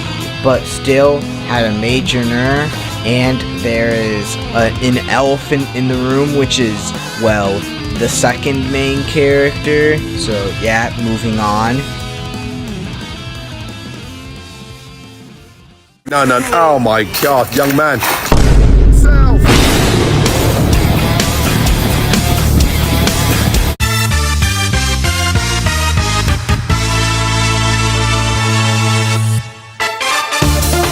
Chef. This got a really good buff from the original. This can make enemies bleed and then have a samurai capitalize on that bleed damage for even more damage. If you're a smart player, I think you can do that really well. But since this requires a samurai to be truly goated, it remains in A tier. Oh, well, Tate, you know, maybe he's wrong about you're broke. How can I be wrong when you're in the poor category and I'm in the rich category?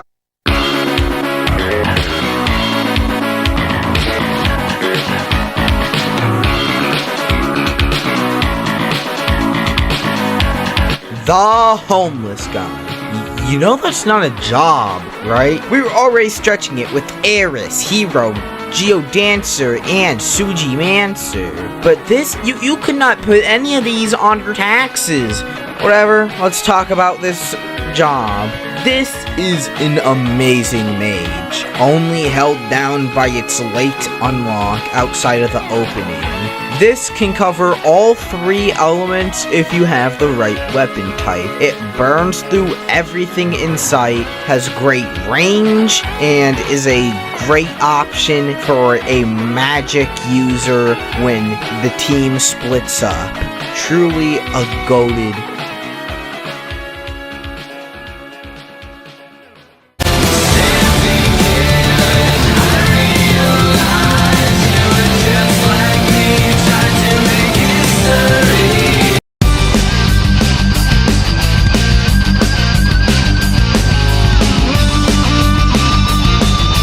This is one of the best tanks RPGs have to offer.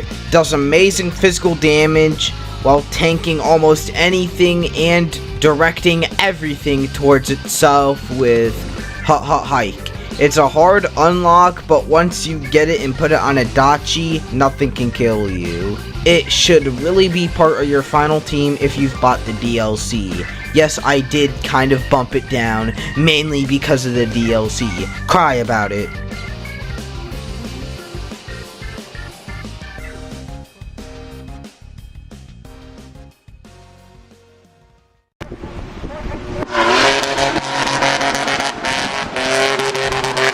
I wanna take you for a ride. I wanna take you for a ride. I wanna take you for a ride. The Cabbie. This is one of the best magic classes in the game. It almost instantly gets a guard-breaking skill, gets another one later, and gets all 3 magic types with his max weapon. This is absolutely the best class for Eric Tomizawa, and you'd be stupid to choose otherwise.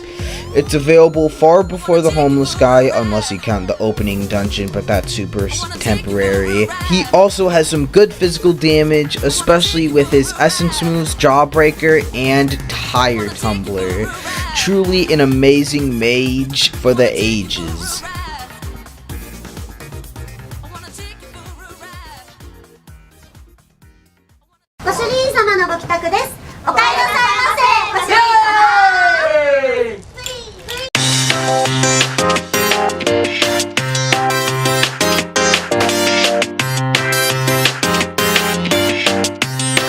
Idol. I swear, this game will be about homeless men getting crucified in a back alleyway with 3 machetes and somebody's fingers getting blown off one by one, and then it will suddenly switch to butt injection super moves and using an otaku army to defeat the enemy. What is this series even about? But onto the main class itself. This job has only one goal: healing.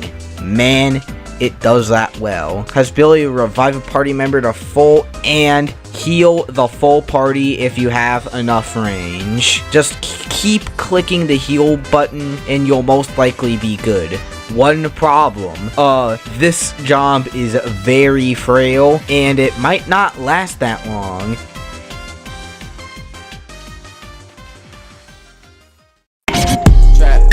Trap money, penny.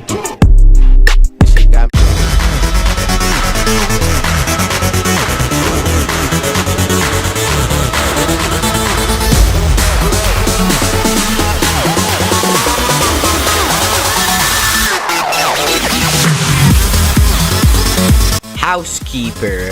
Alright, hands down the best mage in the game. This is mainly for the busted skill that is Scum Scraper, which will always hit. It hits heavy and it always breaks guard, and it removes every buff from the opponent. Have fun blazing through any enemy with Scum Scraper. This also has Iron Maiden, a good AoE fire skill. It is the best class for Psycho in opinion, not Idol. Also, the other 2 female members of your party are way too physically built for the housekeeper to work its true magic. It's a maid that's a mage. Nobody else pointed it out, so I had to point out this pun. You need me to throw balls to you guys? Because I got all kinds of balls. Dude, you gotta stop polishing those balls. I can't stop, man. These balls are on fire. You decided not to join a sports club. Hey, wait, come back.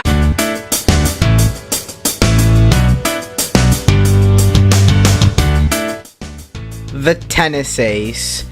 The Tennis Ace is a monster where every single move is useful throughout the entire game. Unlike most classes and jobs where certain moves are made irrelevant by other ones. But here we are, one of the best physical damage dealers. And may I mention, court maintenance. It clears the screen and does ridiculous damage. Remember when I told you the Desperado was best at gun damage? I lied! It was the Tennis Ace. Yes, tennis balls hit harder than bullets in this game. I am not making a joke. If you have the DLC, put this on Chitose and watch the rest of the game melt right in front of you.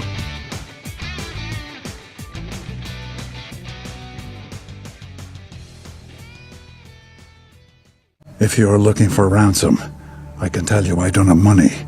But what I do have are a very particular set of skills. Skills I've acquired over a very long career. Skills that make me a nightmare for people like you.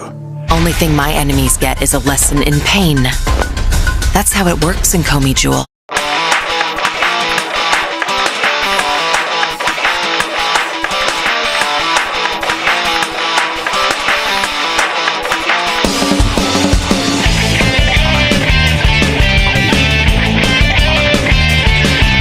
This class goes insane. Status ailments, all 3 damage types, and they hit hard. Screen clearing beasts, and an electric skill. Show him he is the best party member in the game that isn't a main character. For being an absolute DPS machine that moves first and kills first. She's kinda like the Tennis Ace, but you don't need to pay actual money to unlock this.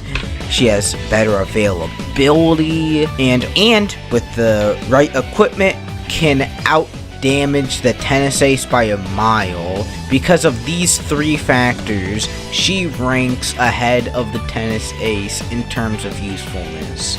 Now, on to the final tier.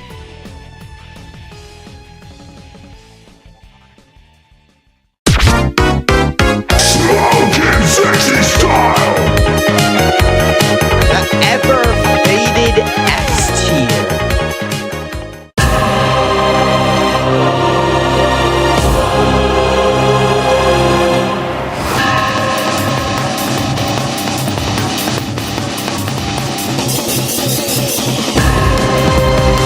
Samurai. This is an absolute tank with the ability to make anything bleed, guaranteed the damage boost off that bleed. Then we get to the big event, Burning Arrow. This is an instant unlock, does big heavy damage, has a huge area of effect that goes from Compton to Thailand, and it burns.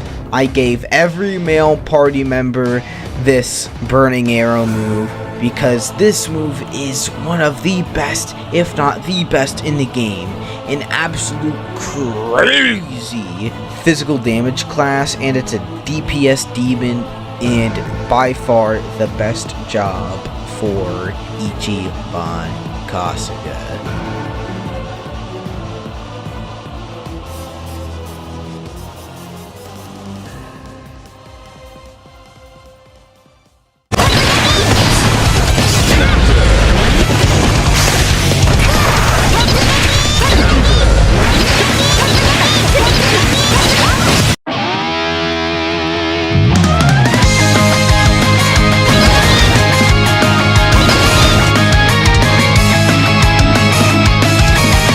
This is an underrated class that goes so hard.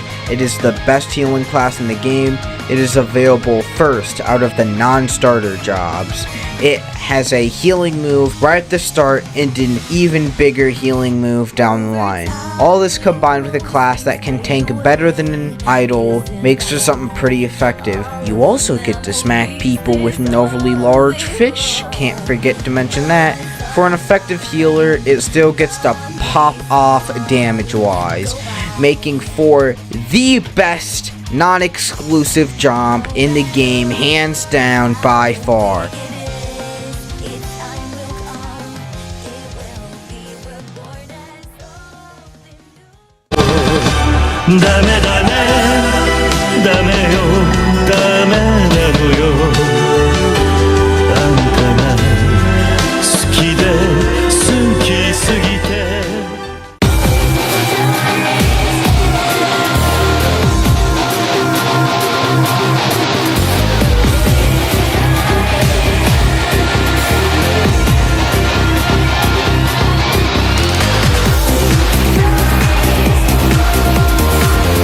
The Dragon of Dojima.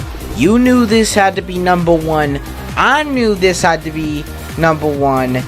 Everyone knew this had to be number one. He has everything: power, range, guard breaks, all 3 damage types, and a squad clearing move that takes big chunks out of even the final boss's health. No enemy survives 2 Essence of Dragon Gods, because he is the best damage dealer the entire game. Hands down, just outpaces everybody like extremely far. When I played through the final dungeon of the game, bro, everything just melted to this utter beast of a class. With this bucket list, he becomes even more OP to the point that nothing can hurt him anymore, basically. But he sure can hurt everyone else. Makes sense for the Dragon of Dojima. Even in his final days, he breaks the game completely.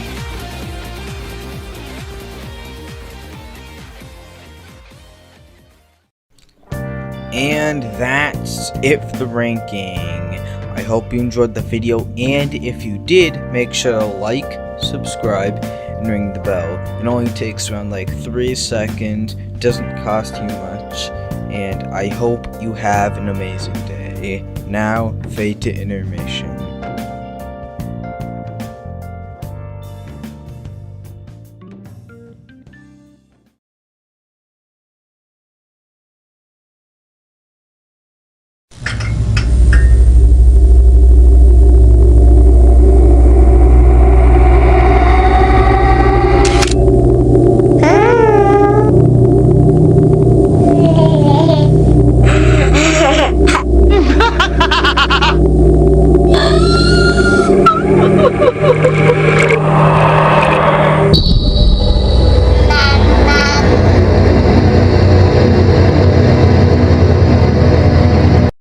It's 10 p.m. Do you know where your children are?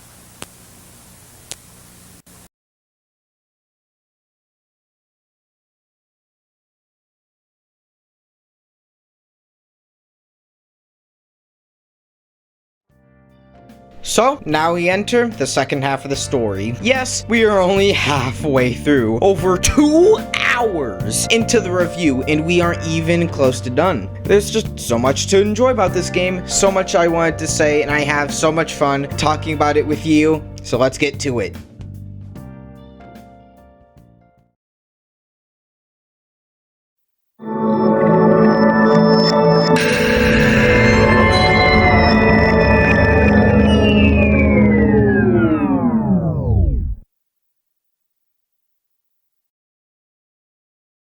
So, Kiryu's ailment is getting much worse, and instead of getting help, he stays grinding. So, he goes back to Japan after giving Ichiban one last handshake goodbye, handing the franchise on to him, I hope. But we'll get to that comment later. Now that Kiryu's back home, the party splits up into 2, and I feel flummoxed by this. What RGG clearly wanted to invoke with this was like Yakuza 0. But you see, RGG, this is an RPG instead of an action game. if you are at a low level in an action game, later bosses will be a little bit tough, and in RPG, they will be impossible. This means 2 parties to grind up to an adequate level, 2 movesets to balance, and overall, just 2 parties to manage. It can get clunky at times, but this is manageable, I guess. Why was this split up in the first place, really? What is stopping Ichiban and the gang from, well, just getting to Japan? It's not like the Kiryu chapters and the Ichiban chapters are happening at the same time, as proven in, like, I think chapter 11 or 10? Nanba and Shonhei join the team and eventually recruit Saeko. Also, Shanti says this.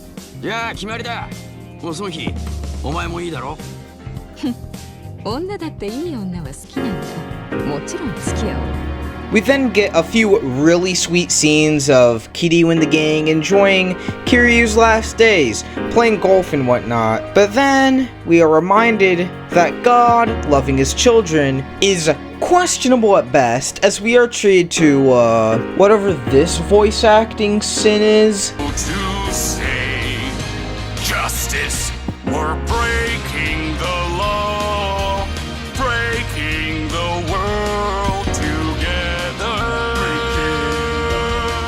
throwing out all tenderness, we're breaking the rules. What am I even fighting for? English dub is this. I get why people choose subs over dubs. Almost got persuaded because of this scene alone. To contrast this, we are then introduced to the bucket list. A whole host of memories and side quests to look back on as one final to-do list before Kiryu is gone for good. We head to Seiryu clan headquarters to hear a long conversation where the gist of it is that Ebina is partnering with Yakuza members to store waste with Pelicana, an organization run by Bryce. Cut to a little bit later and we get exposed worldwide by Tatara. Oops! That closes the chapter overall, and I give it a 10 out of 10. It may sound shocking, but I find this part of the game so heartfelt and beautiful. I just had to give it a perfect rating of 10 out of 10. Intermission, please.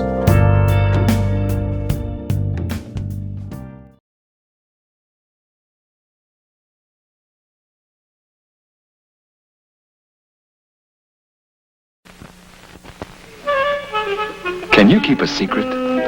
Then listen to Mattel's new baby secret. She whispers just to you, and her lips really move when she talks. It's almost unbelievable. I want to tell you something. Baby Secret tells lots of secrets, so you never know what she'll say next. Hold me close and whisper. And she looks so real, the way her lips move like yours. I will fool the shepherds. I will know their greatest fear. I will know your greatest fear. She can even pose the way you want. I know what you love. I know what you dread. A soft and wonderful new baby secret. So you can have fun keeping secrets together. Okay. What kind? If we told, they wouldn't be secrets anymore. Do you?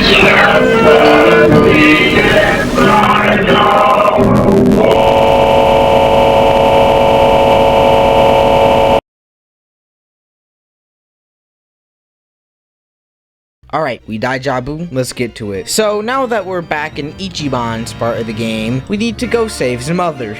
The problem is that the party has to go into Yamai's territory to try and find out more information. Unfortunately, the Barracudas are back, and we need to beat them. The party eventually gets help from Yamai. We get some insanely cool cutscenes from it. It's so cool. And then there are no enemies anymore.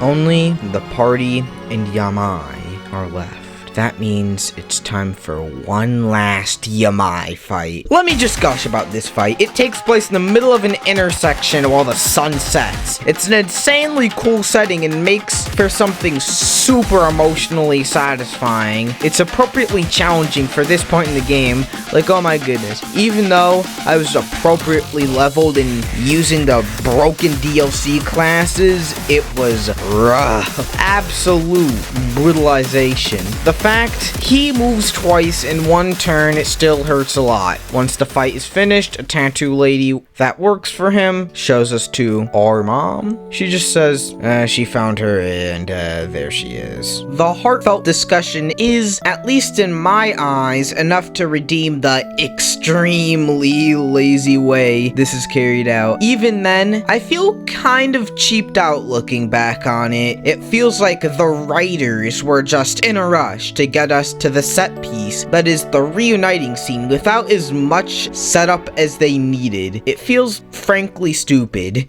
But here is where it all falls apart. Turns out, AG was perfectly able to walk and was using it to bait Ichiban into being found by the Barracudas and Palekana, and was blackmailing Chitose into lying about Ichiban and Kiryu using her VTuber avatar. You guessed it, Tatara. Tatara belonged to Chitose the entire time. You got that?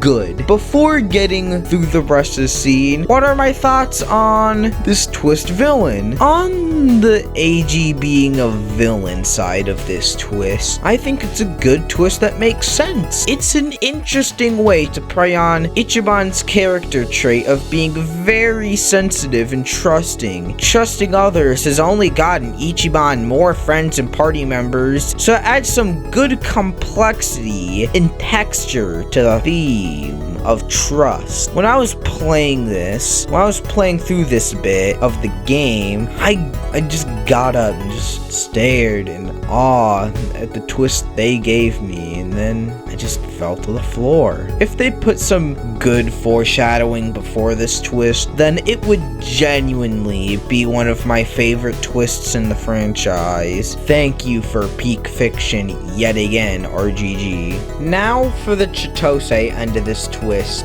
It's unironically my favorite twist in the franchise. I'll explain it like this to make you understand why this is a peak dance with expectations. Alright, put yourself in the shoes of the player. Let's say you watch pre-release footage, and from the advertising presents Chitose as a good person and trusted member of your party. Then once you play the game, you see Ichiban get drugged and robbed by this person you thought you could trust. You then learn that she was being controlled by somebody far much more powerful than her, without her having any control. For most of the game, she is a party member, and a really good one at that. For one chapter, you get to play as Kiryu and get a break from thinking about Chitose. Once you get back to Hawaii, the main antagonist that caused you to lose your job and is partially responsible for this adventure is revealed to be a trusted ally. What?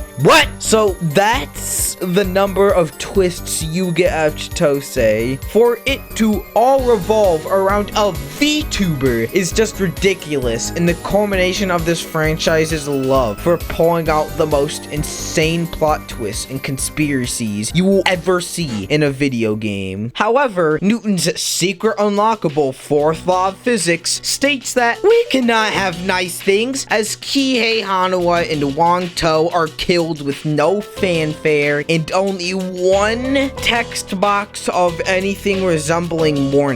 Wang To had some serious potential, and I haven't played Gaiden, but Hanawa didn't need to be killed here. How is this the conclusion to his arc? The narrative doesn't change or become more interesting if he dies. They just did it for cheap shock value. I'll discuss this later in the review, but This is egregious on so many levels. Same thing with Wongto. But let's continue to the ranking of this chapter. 8 out of 10. It's a really good chapter for Eiji and Chitose, for the Eiji and Chitose twist, plus the Yamai fight. What holds this chapter back is a very poor use of character death. Let's get into the intermission and then get into chapter 10.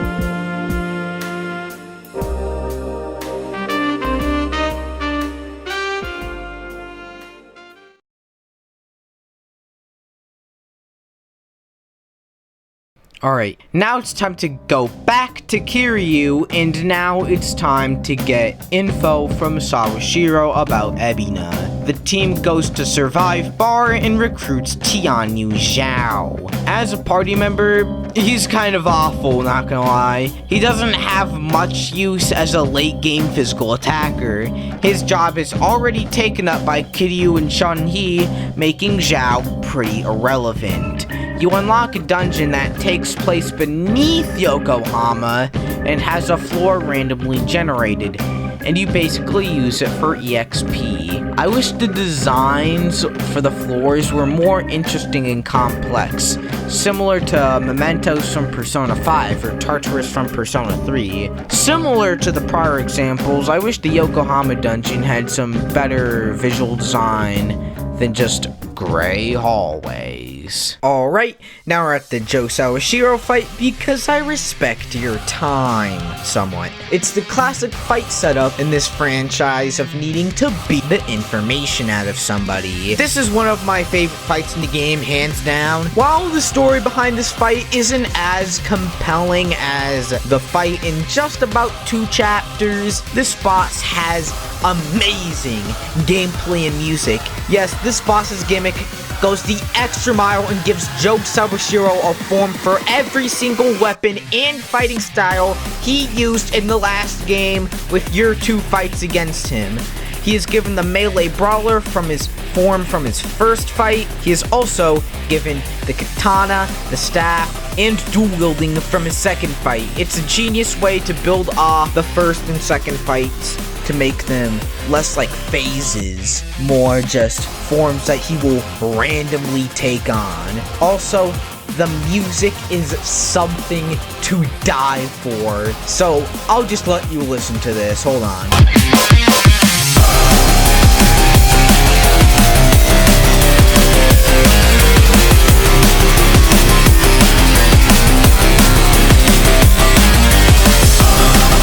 Eminem could only dream of making something like this. It's incredibly intense and fast-paced boss theme that, when combined with the frequent form changes and a high difficulty, make for something schizophrenic, man.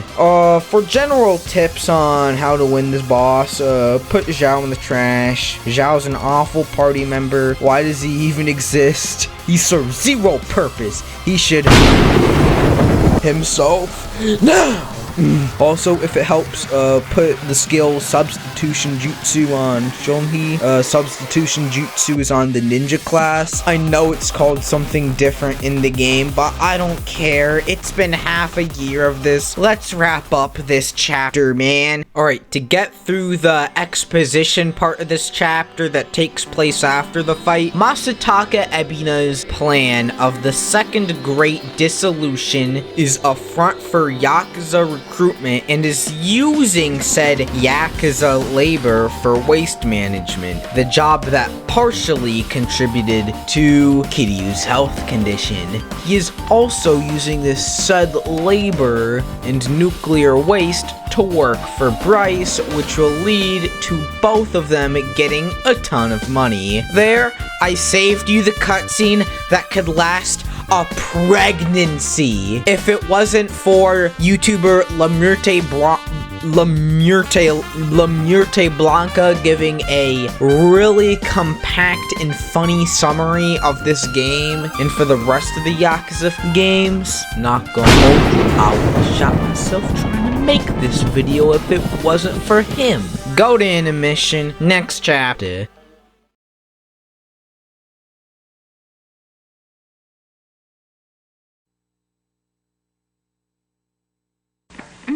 Candy, and I'm not gaining weight. I'm losing weight deliciously with the aid of AIDS. The AIDS diet plan really works. AIDS candy contains a safe and effective appetite suppressant when used as directed. Helps curb your appetite so you can lose weight. And AIDS candy has no stimulant that can make you nervous. The plan lets you enjoy 2 AIDS before each meal. Delicious chocolate flavor. And I love being a size 10 again. Lose weight deliciously with the aid of AIDS.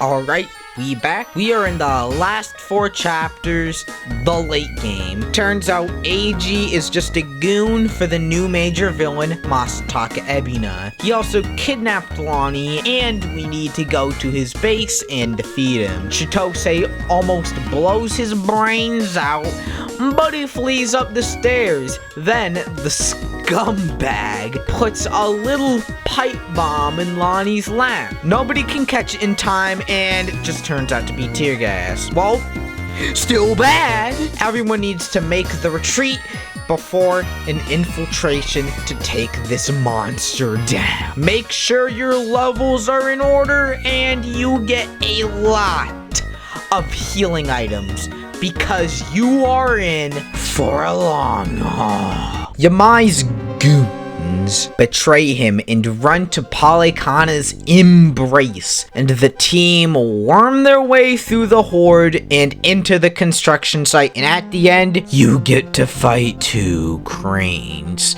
Since they are cranes, you can't grab them or throw them or knock them around. They hit hard, so heal every turn. Make sure you also got the SP restoratives for that, because out of every RPG I've ever played, this one has the easiest access to MP restoring items. Be prepared for an absolute damage sponge. Maybe you should bring some popcorn or snacks because you'll be here a while.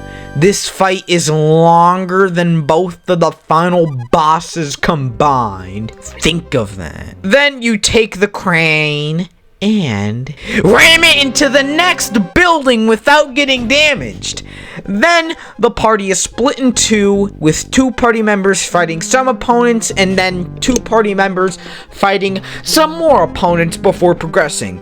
It's an amazing gimmick with an amazing setup that makes me love this dungeon and partially redeems it for the slog of a crane boss that comes before it. Through a little more dungeon before taking a break to have a heartfelt talk with Ichiban's. It's beautiful and a heartwarming break as we head into the best chapter in this game, and debatably the entire franchise. Fade to intermission.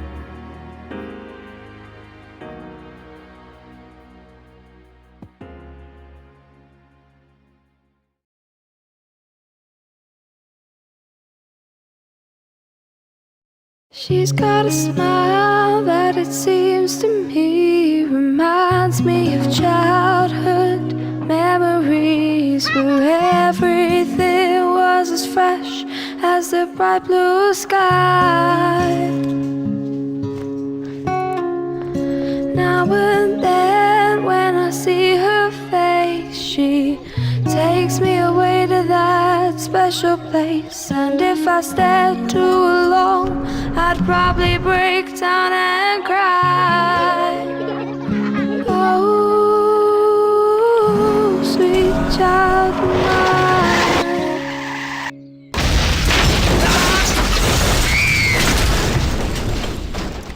Since 2000, speeding has killed a classroom of our children.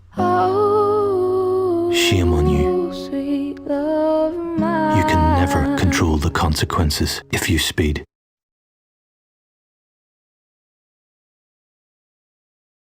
Well, here we are, the best chapter in the game, with my favorite boss in the franchise. A boss that is in my top 5 favorite bosses in all of video game history. I'll keep all other discussion minimal so that I can spend my time talking about this boss. Here we go. Cosmic Kiryu goes to his 3 friends, Daigo, Saejima, and Majima. These 3 are absolute legends and key players in the rest of the franchise, if you somehow don't know. And Kiryu wants their help for taking down Ebina. Then we get put into an extremely long exposition scene. From what I remember, it's one of the longest in the franchise. Here's all the information presented in this cutscene. Daigo started a security company to employ ex-Yakuza, but then Daigo's employees went back to the Yakuza. Daigo then investigated Ebina and found out that his real name was Hikawa, and he is Ichiban's half-brother. Also, the Yakuza killed Ebina's entire family. There. I put it in a tweet. By the end of the actual cutscene, you could overthrow the government of Guam. It was so long. I was knocked out through the latter half of this cutscene. I know that this franchise is famous for its long cutscenes and its grand conspiracies, but Infinite Wealth not only takes the piss, it performs grand larceny at the Piss Museum, mate. You know I'm on, cause I'm British now. Like, in defense of the rest of the exposition scenes in this franchise, at least they are presenting far much more interesting information. They are doing it in much more interesting ways, and they are not this lengthy, bro. Now that we are done with this cutscene, we can get this boss. The reason for this boss fight is that Kiryu wants the major 3, Majima, Saejima, and Daigo, to come back to the Yakuza to take down Masataka Ebina for all that he's done. The big 3 were Yakuza legends and have been the biggest players through all of the past games, but are now at odds with Kiryu and hesitant at least to go along with his plan. From Kiryu's perspective, how dare they not come along with you to take down such a powerful threat like Ebina? He plans to take ex-Yakuza and put them on some sort of island where they'll be treated like slaves by a murder cult. Then they want to sit back as normal citizens as all of this happening. But from the big 3's perspective, how infuriating is it that this guy who always preaches about leaving the Yakuza suddenly wants you to come back to a super dangerous situation when you are just trying to live out your life at 60 years old? You just want to live your life, but then you need to come back to face a religious cult and an entire organized crime clan. Then, out of sheer anger, Majima throws his knife in a fight is on. Cosmic Kiryu versus Daigo Dojima, Taiga Saijima, and Goro Majima, the ex-Yakuza 3. The first thing I wanted to address is the music. The song, The Impregnable Triangle, is perfection beyond belief. This is a fight of tragedy, and nobody is clearly in the wrong here. This is one of the last times these people will ever meet each other, as Cosmic Kiryu will die in just a few months. The track isn't just sad, it's passionate. It's boiling with anger and conflict. It starts with something that sounds like it came out of an old western, as if the 8 people in this battle are doing the heftiest draw they will ever do. It then transitions into a somber but engaged, violent song.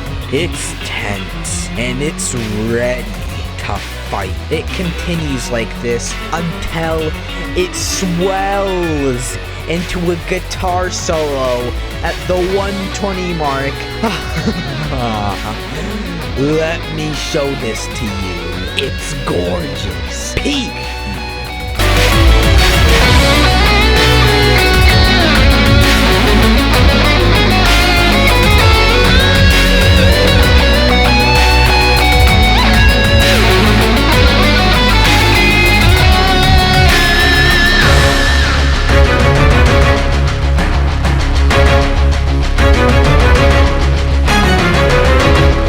It's an emotional climax in musical form that gets you pumped to make a move.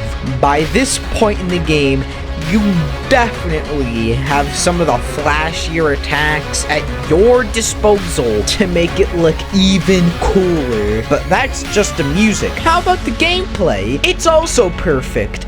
The difficulty is perfect for this boss's place in the story. It's just difficult enough so that you'll be thinking over every decision you make and having a tough challenge, but just easy enough so that if you are trying as hard as you can and have appropriate levels, you can clutch out the win. This fight wants you to keep an emotional high from beginning to end with 3 absolute legends at fighting, making this the best difficulty for its place in the story. It's not like Yakuza 7 and its Majima fight, where there's a massive difficulty spike. It made some sense there because Ichiban and his team were canonically quite weak, especially compared to Majima and Saijima. Have you played Yakuza 0? That is not even his prime, and he is a monster in that game.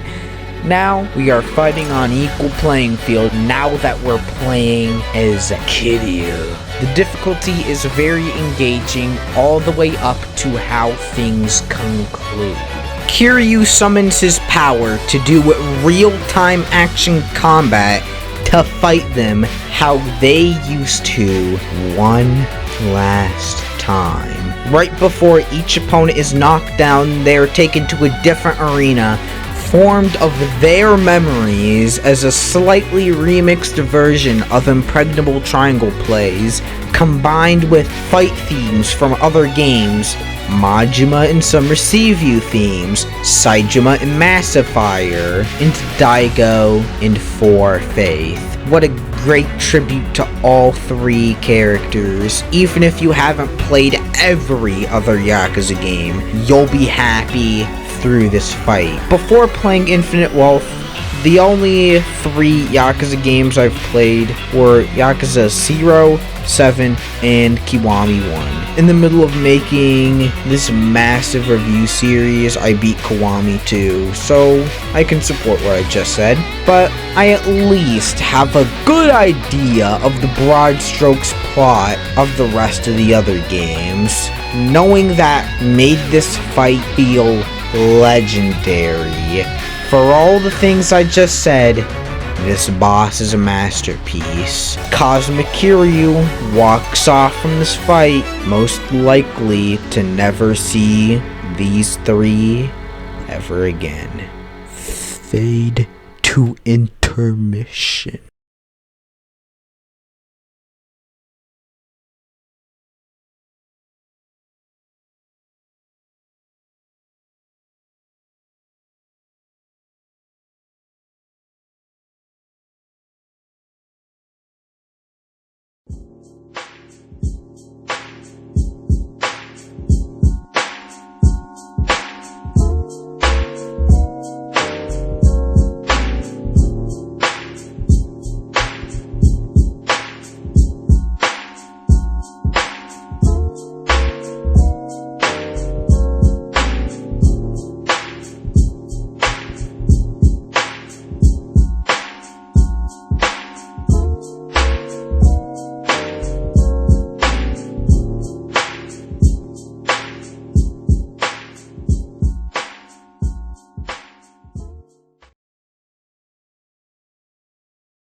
Chapter 13. This chapter is much more brief than the last. First things first, the Tatara channel somehow recorded the meeting from chapter 12 despite AG or his goons not even being there.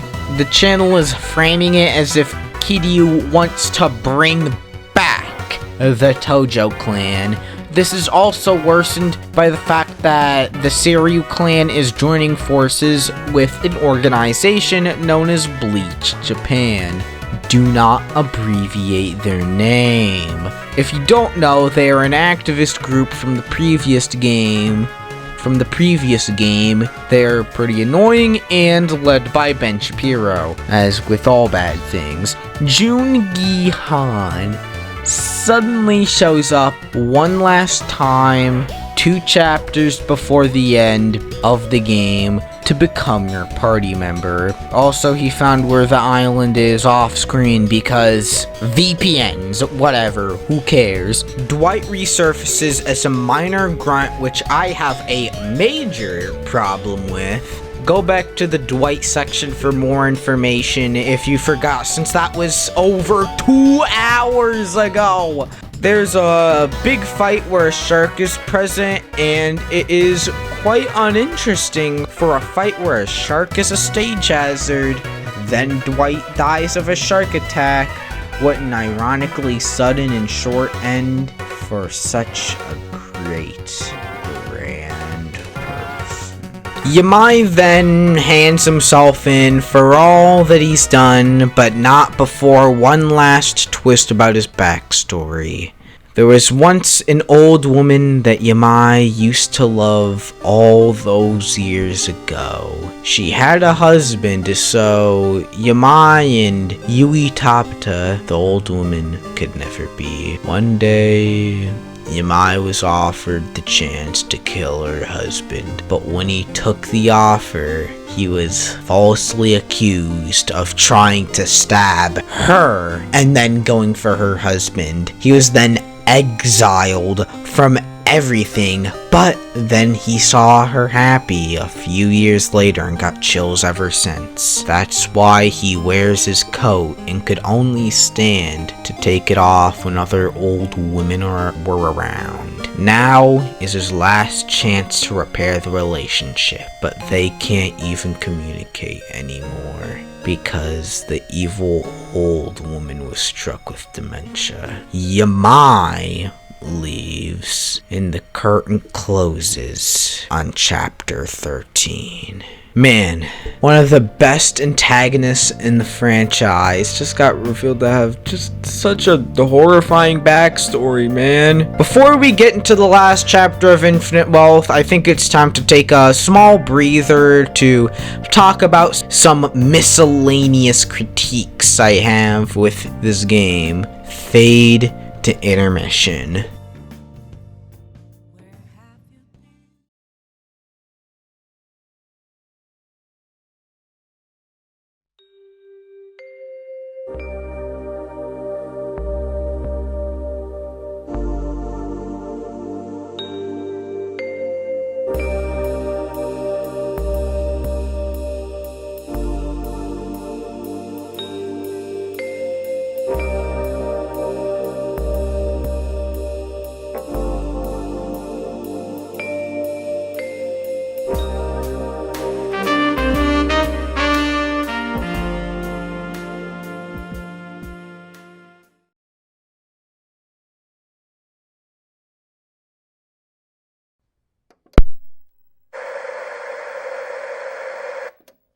Alright, to open up this section, I've been really glazing Infinite Wealth for nearly the entire review series. It's like my third favorite Yakuza game, so naturally I'd be doing it, but let's switch it up a bit. This video will kind of lay out some of the flaws the game has, and going over them, why each of them suck. Let's go!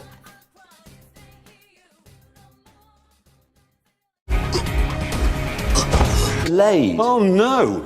Anyway, last week... I touched upon this in the Wong To video, but man, the writers just have way too much of a bloodlust. Like, I bet you 20 quid whenever the writers are finished creating the characters for these games, they just have a dartboard that determines who dies and who lives, just randomly. Alright, let's see who we hit this time. Wong To, Hanawa, and Cosmic Kiryu. Shouldn't we be more considerate with who we kill off? Should we really resolve these characters' arcs before they're just off like that? Bro, eat my glizzy, I ain't trying to hear that, sort of a boy lover. I know the other Yakuza games can have problems with this, but this is especially egregious in Infinite Wealth. The key to killing a character, well, is that you at least have to resolve most of their arc, and at least mention it post-mortem if it isn't resolved. Characters are just killed, discarded, not brought up again, except for kind of Wong To at the final dungeon. Just pick up his kid. It's a very boring and infuriating way to just fridge a character for no reason. At least it's happening to two dudes instead of chicks, so very progressive. Still a dookie trope. I love the way they killed Kiryu though, if they'll let him stay dead. Please RGG, let my mans rest. If they bring him back at 9, I'm gonna punch a hole through drywall. Moving on. This time, it's a gameplay one.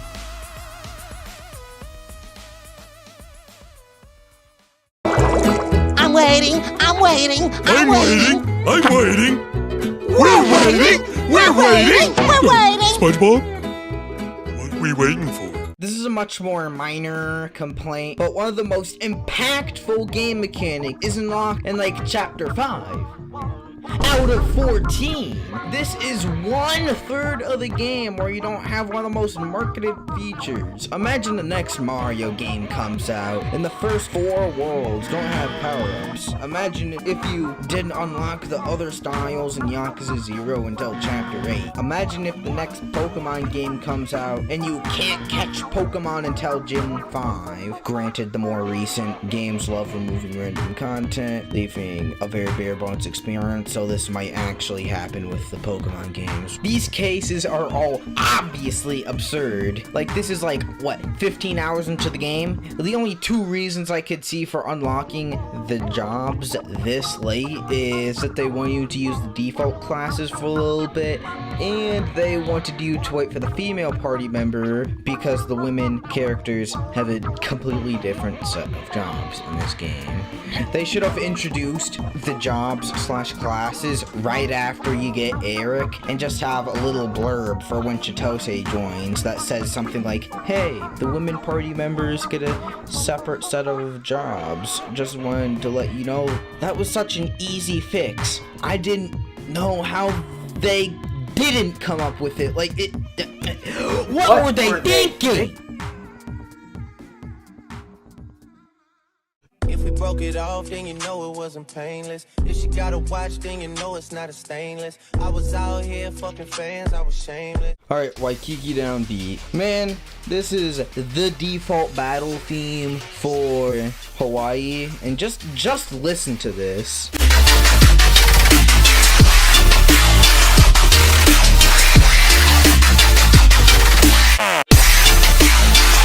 Nah, man, this ain't it. This is by far the worst battle theme in the game, but it's the one you hear the most often in the game. The opening to this song sounds like a large turtle choking on a dysfunctional synth while being muffled by a pillow. Then there's the beat drop that goes... It's tacky. Being tacky is the last thing you would find or expect in this franchise. This song sounds sounds like if you bought Rebzeeks or 100 Gex off of Wish.com. And they already suck! The song is annoying, and it should have swapped places with Navish, to be honest. But unfortunately, karma is not real, and justice is a lie. It's your form of flattery, so I thank you. Identity theft is not a joke, Jim. Millions of families suffer every year.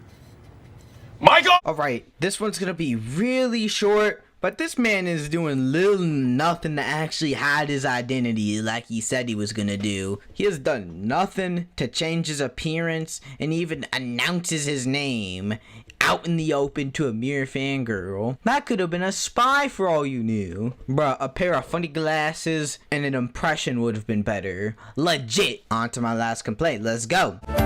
なんなら俺が稼いでみせるからさっちゃんは家庭に入ってくれてもいい Alright, I dissed this earlier, but let's really go in on this. This subplot feels like 2 unskippable 15-second ads before a really good video. You just gotta wade through it in utter frustration. Unless...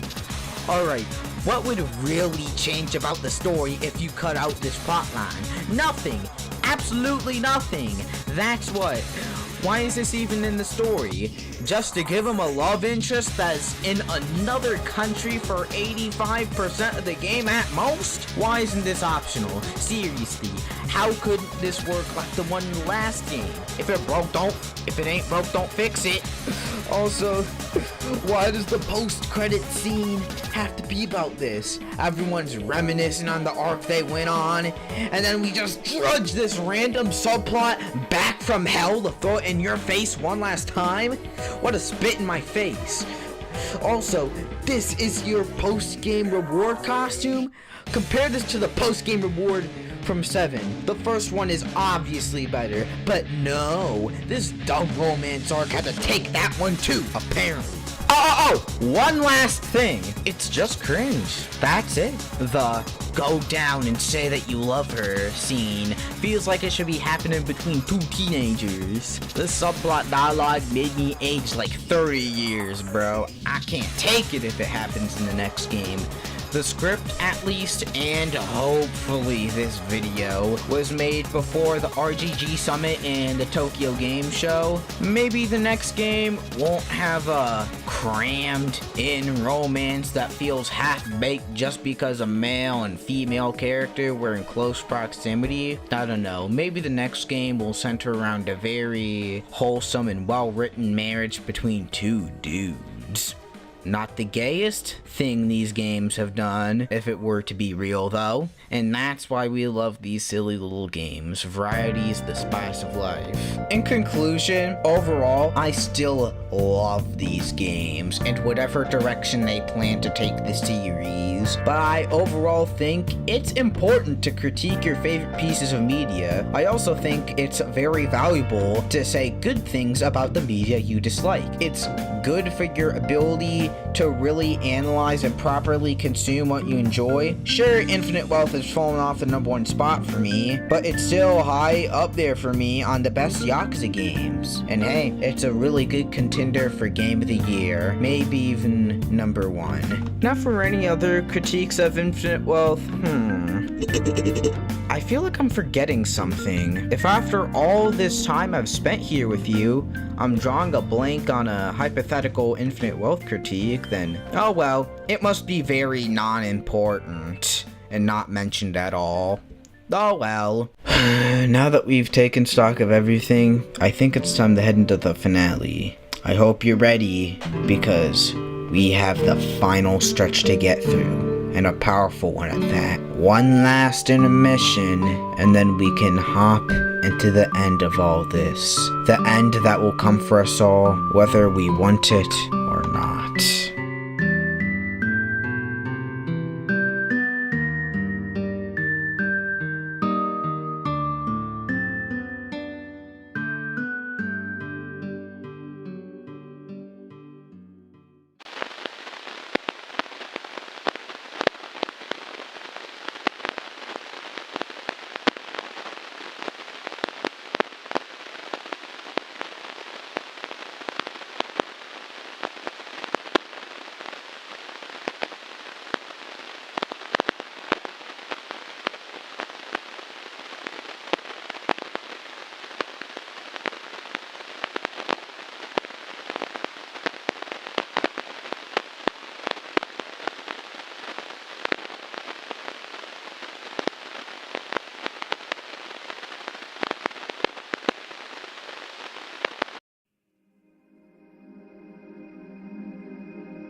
Nobody knows me, remembers me anymore.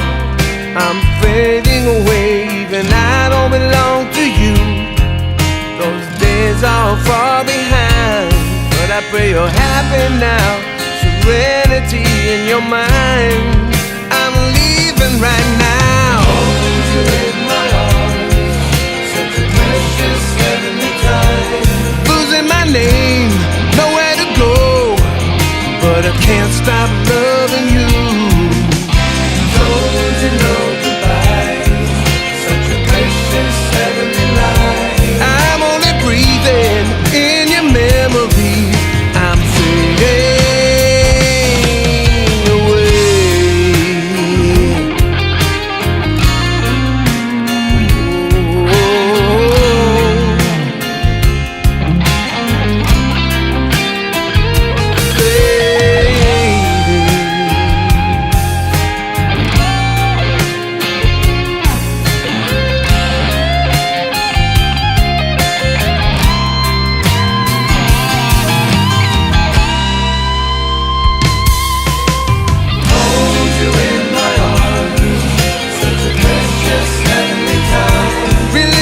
Can't let it go, it keeps on pulling me back.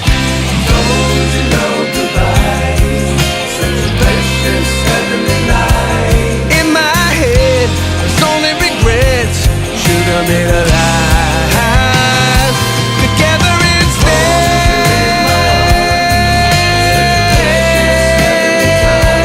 Losing my name, nowhere to go, but I can't stop loving you. Don't you know goodbye, such a precious heavenly life. I'm only breathing in your memory. I'm fading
We're finally here, the finale. The finale of a game is your final chance to leave an impression, and when it's mishandled, it can change a game's entire reputation for the worse. And I mean, really worse. The opposite can also happen to a really good ending, which can propel a really good game to an absolute masterpiece. It's just that humans are programmed to, like, remember negative experiences better than positive ones, you know? Who knew that a brain pattern meant to make us sure another member of our tribe wasn't eaten by a lion would, a million years down the line, make us hate Mass Effect 3. So, how does Infinite Wealth choose to handle its finale? Short answer, spectacular. Long answer, the end of this review series that has been in production for over 5 months. So far too late to abort this now. Let's get it started.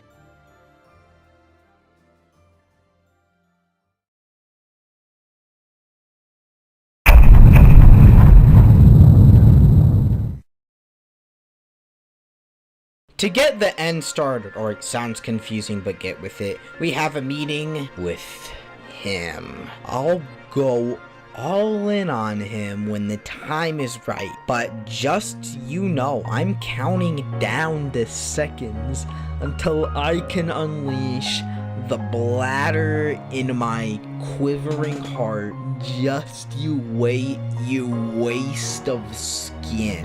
What we see is a kidnapped Joe Sawashiro, beaten and battered. Our villain gets in some extra hate for the Yakuza, then burns down the room, starting with the curtains. Then we get a news report about how a bunch of social media dudes exposed Taichi Suzuki as Cosmic Kiryu? Who could have guessed the two were related? Well, that means all eyes on Kiryu heading into chapter 14. Well, Ichiban team ends where he started, the homeless camp. It's being temporarily used as a planning base to set up an attack on two fronts. Alright, cut to the presentation on the sides we will have to attack on.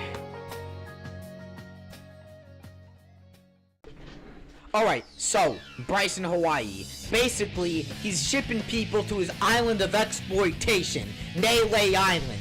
Basically, he sends a bunch of people there, even children, to be exploited and harvested, inducted into a murderous cult, all meant to make him money. He then sends some of them back out into society as high-ranking officials to develop the conspiracy even more. He's also doing pollution, making products that harm the seas he claims to protect. So, he's gonna be trying to put radiation and microplastics in your balls, basically. He's killing a bunch of people, both directly and indirectly, for his own selfish gain. And don't even get me started on the little girl he tried to kidnap and send to his private island. He should really collab with, you know, if I finish that joke, I won't be safe in my own home. But anyway, he isn't even the rightful owner of the Polycana organization.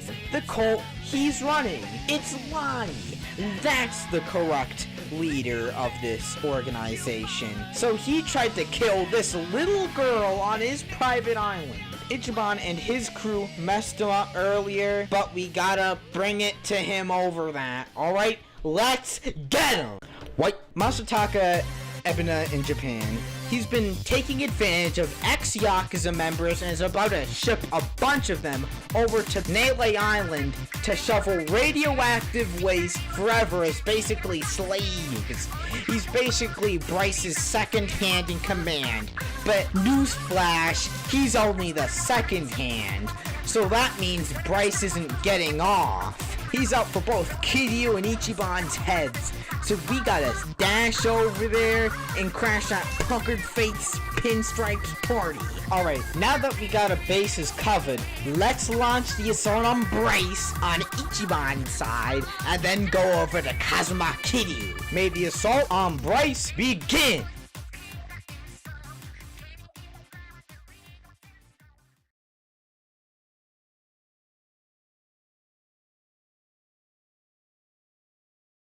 You're given one last chance to explore Hawaii in full. This part feels so serene. Your final hours in this area, so much stuff to do, but so little time. Make sure you do everything you want before leaving. Make all the preparations you need to. Spend all the time you need to. Enjoy your time before the big transition if you want to. If you want to embrace the future, you can. But just be knowledgeable about the big leap you're making on the ship. So, just take one final deep breath in. One last deep breath out. Because this one is a big one. So, Yamai lets us take his little boat to Nele Island. Seems simple enough. A giant shark lands on board our ship, and we need to get this tyrant of the ocean off our boat now. Yeah, Bryce is so desperate to hide his base that he owns a pet. A shark. No.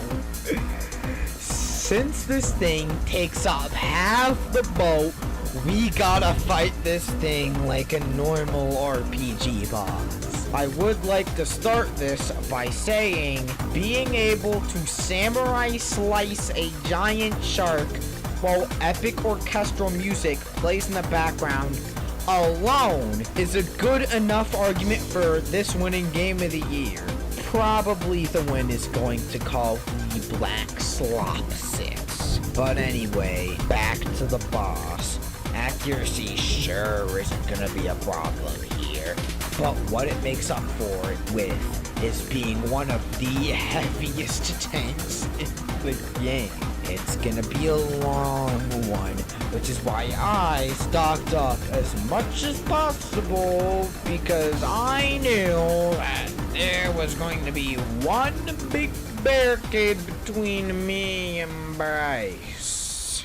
But we beat this shark back into the ocean and make it back onto the island. Ichiban, Nanba, and Adachi switch back into their outfits from Japan because it's time to lock in.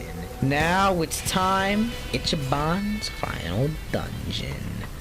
After getting attacked by Polycon minions, we get into a literal minefield. I'd like to pause here and say that I love that Jungi is the one to hypothesize that this is a minefield, because that's something he would have done. Nice touch there, RGG. Again, infinite wealth. Peak again. Now unpause. We wander into an underground cave with lots of wood and steel beams. You know, something that jet fuel can't really melt that well. Now, the more attentive players will realize this kind of looks like the dungeon that came first. What a way to come full circle. It's been like 50 hours in game and over 2 hours in this review. Now it's about to be over and you can all move on soon. Well, once we finish that segment up, we leave the cave and find Wanto's son. It's no big deal, just something the game hyped up all the way back in Chapter 7 as it's some big deal. Just kind of done. What kind of half-committal blue balls behavior is this? At least make some long battle where we must chase his captor down and there's some big speech about grieving his dad. But no, it just feels written out of obligation, like just another reason to throw onto the pile to not like Bryce. What else is there to say about nothing? Nothing. That's what. Now that we just covered the most boring part of the story, let's balance that out with the penultimate boss of Ichiban's story. Now, unleash the Kraken. Yes, there is a giant fight between you and a squid where one of the parts is you getting swallowed by this. Is this the god that this cult was built to worship, or at least the facade of Bryce Fairchild? Now this is one of my favorite bosses in the entire game. Yes, up there with the Dwight and Threejima fight. The concept is insane, but it works. It just works. This fight feels as massive and girthy as it should be. Multiple parts and tentacles to attack, big damage numbers, swallowing party members, and its insides are also a boss, and having boss music that just feels so grand. It feels important. Like this is not just a Guardian mini-boss. It's gonna be peak gaming. It's the natural conclusion of this franchise's absolute bonkers craziness. It makes perfect sense in a Yakuza game. It feels shocking, but totally something you would reasonably expect to find in a Yakuza game. given some of the side quests and plot lines in previous games. Imagine going up to somebody on the street and telling them the multi-game spanning quest line about young adult baby diaper lovers is by far not the weirdest thing in the Yakuza franchise. You'd probably get a restraining order though, but that's beside the point. It was mildly foreshadowed, however, in the trailer that you were gonna fight a shark. So, let's throw a squid. Why not? May I mention that this arena is absolutely gorgeous. The glistening water, the rocks illuminated by the lights, make a beautiful sight to spend a while fighting him. Or is it her? I'm not gonna check, because I don't care if I misgender a squid from a video game. What do you think I am? Some guy who would make an over 2-hour video essay series about a game people have already stopped talking about? Please find help. Now that we've defeated the squid, it's time to head final boss. But before that, here are a few things. First, like and subscribe. I've been yapping at you since June about this game, so if you could just be a good Samaritan and just like and subscribe, that'd be awesome. Second thing, this is gonna be a while, so grab a drink or go to the bathroom. No, wait, you know, I'm a patient man. I spent like 4 months on this, man. Third thing, look at the funny monkey on screen. Ooh.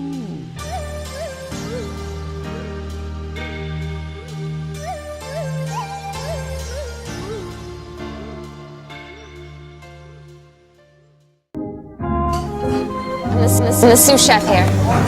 With any luck, I should be head chef by next year.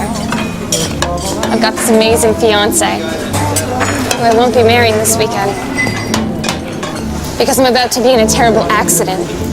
But really, I should have cleaned up the grease over there, and they should never put the deep fryer so close.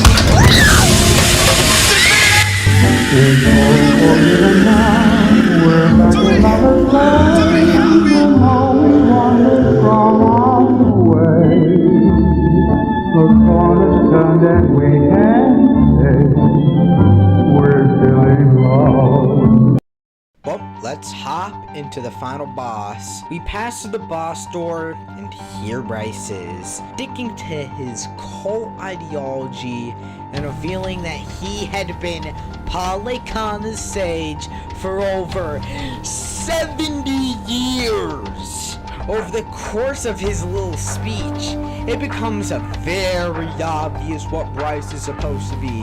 It should be crystal clear to any longtime RPG player what Bryce is supposed to represent, given the genre and how Ichiban thinks of his enemies as RPG characters. If you don't know, it's a very common trope in turn-based RPGs to have basically a god is the final boss. One of the reasons is that in RPGs, your goal is to get stronger, and that is shown by fighting progressively stronger and stronger enemies. One could reason the best way to cap this progression off at the final boss is for you to fight God at the end. Also, the nearly 2-hour-long yapping session on screen, there's a bunch of cultural reasons to do that in these games, but it's too complicated to explain it here. When fighting a god final boss, they usually take on one of 3 forms. 1, the general idea of a god. This is the most common one, just the general traits of your average god. It creates important stuff, is super powerful, and is very self-important. An example of this being done is like Ultima or Kafka from Final Fantasy. 2, specific gods from specific cultures. This is the easiest route. Just a good copy and paste way to have a big challenge at the end of a JRPG. Sometimes it really is a copy and paste. Let your heroes kick them in the nuts for an hour, then you're done, like in Persona 4. But some RPGs do this differently, to my knowledge. For example, the series that Persona is based on, Shin Megami Tensei. In Shin Megami Tensei, there's always a large cast of characters based on mythology and religion, and usually you'll come into conflict with God or one of his galactic secretaries. 3. False gods. This applies to games such as Persona 5 and its many spin-offs. This false god being a metaphor for society and all its lies and corruption. Another example of the false god trope is bingo. Back to Bryce, baby. Now, what is the basis for the claim that he is supposed to represent RPG god characters, final bosses, you know? Well, in the last game, its final boss was supposed to represent an RPG final boss trope. That time, it was a dragon. It's supposed to fit in with these games being parodies of RPGs and porting their tropes into a real-world setting to create the weirdest urban fantasy you'll ever see, hands down. The way they adapted this trope into the real world by making him the head of a world conspiracy cult, controlling the world because of a lie like some false god. Bryce is a cruel man commanding absolute loyalty from his followers. Then there's Ichiban. Instead of being some sort of boss, he's a leader. He's leading the charge with his party. When they don't entirely side with him, it's no big deal. Each party member is their own person. That's why Ichiban doesn't have much more power than his party members, even in a gameplay sense. He doesn't have a wild card or Minato or any special birthmark. He isn't better than everyone, and he treats himself as such. So, we've set it up. Bryce, the ultimate narcissist boss, versus Ichiban Kasuga, the ultimate leader. Let's go! Alright, so, the fight begins. Ichiban Kasuga takes charge and launches towards Bryce, but is held back by his goons because Bryce knows he can't fight. This fight is basically the Munakata fight from Yakuza 4, but in RPG form. But man, that is underselling how utterly amazing the Bryce boss is. He's constantly whipping out guys, different movesets and skills, testing you against every type of enemy up until this point. The ultimate endurance test. All of this is set to some of the most banging music you will ever hear from a video game. Just check this out, bro. Just check it out.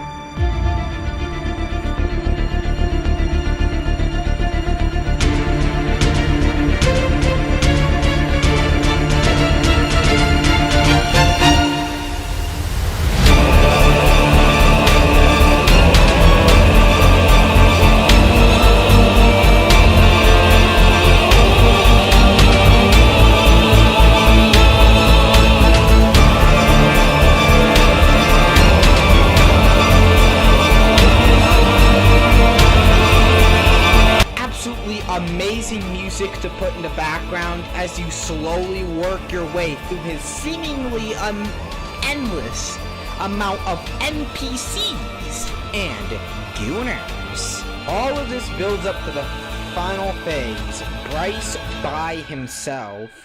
Instead of being able to fight, he just uses 2 Uzis, I think, and grenades, calling them holy indictments and holy flames. The team eventually bodies this dude, knocks the gun out of his hands, and when he tries to come back with a sword, kick him in the teeth again, and he is down and out.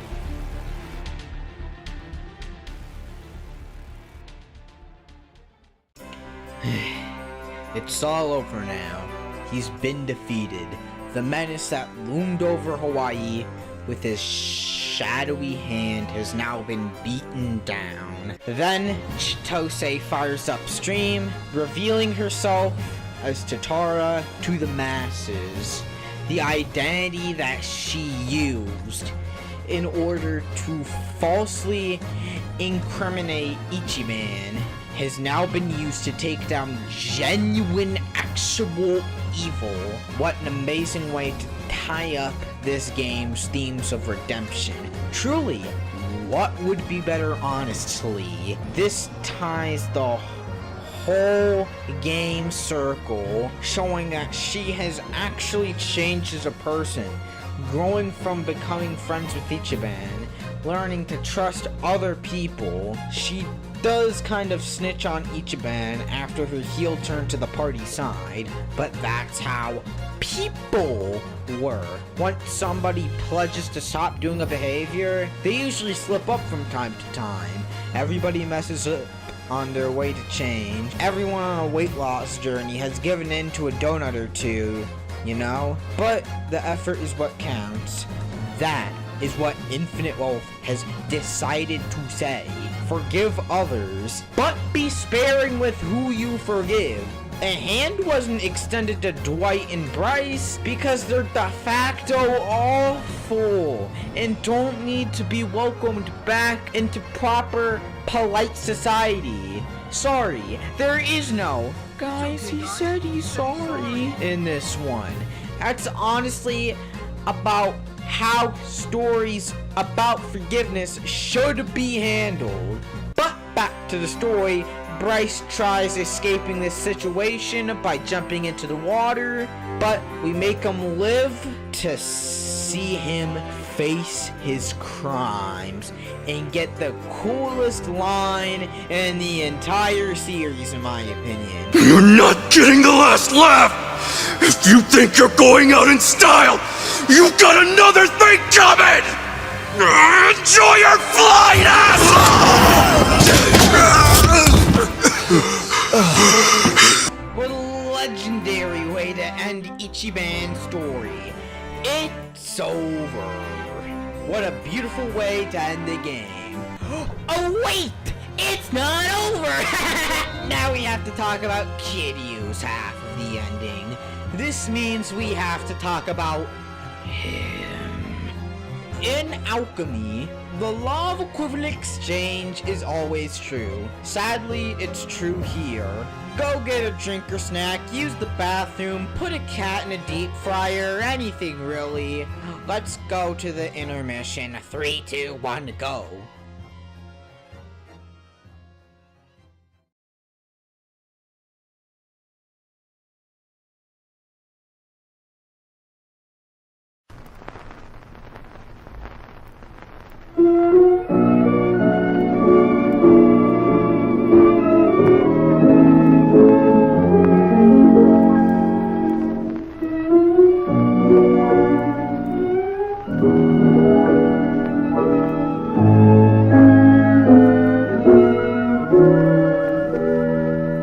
I'm in a trance, a beautiful trance, since I fell in love with you. I can't believe it happened at all. It seemed too good to be true. Was it a dream? Was it a dream? We were alone, and you were in my arms last night. Was it a dream? Was it a dream? We made a vow beneath the pale moonlight. I never knew, I never thought such bliss as this would fill me with a love divine. I'm afraid I'll wake and find it was only in my mind. Was it a dream, or are you really mine?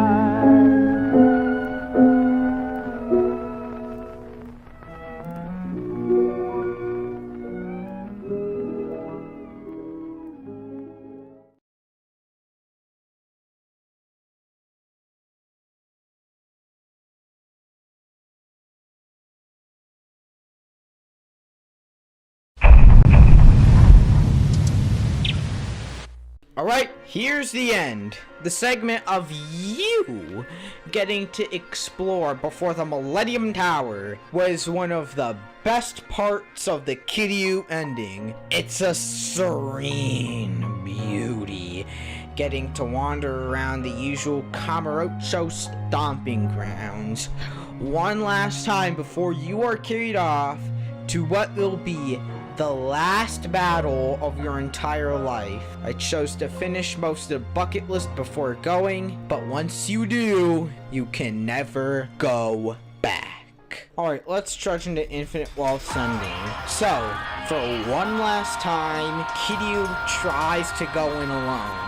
Right when he hesitates on his character arc of learning to trust people, everyone is here for him. We beat the enemies down and we enter the building. The enemies are quite easy to a fault. This is supposed to be the final challenge, and you can just blow through it. It makes the big threat of the Sidhu clan feel empty. The entire game has built up to us just bullying a child for his lunch money. I get why this was done though, as Kazuma Kiryu's last outing. They wanted to give you some sort of power trip. But here's the thing. The horde of easy enemies doesn't feel all that cool in turn-based RPGs in comparison to an action game. When you're massacring enemies in an action game, it feels like you're mowing down enemies one after another in this really fast gameplay style. It looks really cool, but this is not the same in turn-based RPGs. In JRPGs, you're not constantly throwing hands in real time. Instead, you're making repeated selections from menus, making for a genre that does not mesh at all with this type of massacre power trip moment that they probably wanted. But here is a good fix against this slight against game design itself. They could have made it so that these enemies are super strong when you try to fight them in turn-based combat. But here's the twist. The ability to switch up action combat is always available just in this dungeon alone. We still get the ability to challenge ourselves as players, but get the option to have the authentic power trip feeling. This also could work lore-wise because Kazuma Kiryu knows his action combat more than this newfangled turn-based RPG stuff all the kids are into. What am I saying? The kids wouldn't be into this sort of game. It requires too much of an attention span. I don't know. What do you think about this change? Comment below your opinion. I'd be so glad to see it, bro. Do you like the changes I made in this hypothetical remake? Would you make a different change? If you like the difficulty of the dungeon the way it is, explain why it should have been that way. But then we get to, by far, the highlight of the Kiryu finale. The part everyone loved the most, including me. The part where the big Yakuza 3 join in to help you take down the Soryu clan. It's such a hype moment, bro. After all the arguments, the gang is back, and the boys are back in town. It's some really cool fan service for the people who haven't started with the RPGs. We're back. We're back. We're so back! Preying on somebody's downfall. The ultimate way to unite humanity. Let's get 'em! Down your spine. Ooh, you're trying to ignore. Yeah, but you can hardly swallow your fears and pain when you can't help but follow and put you right back where you came.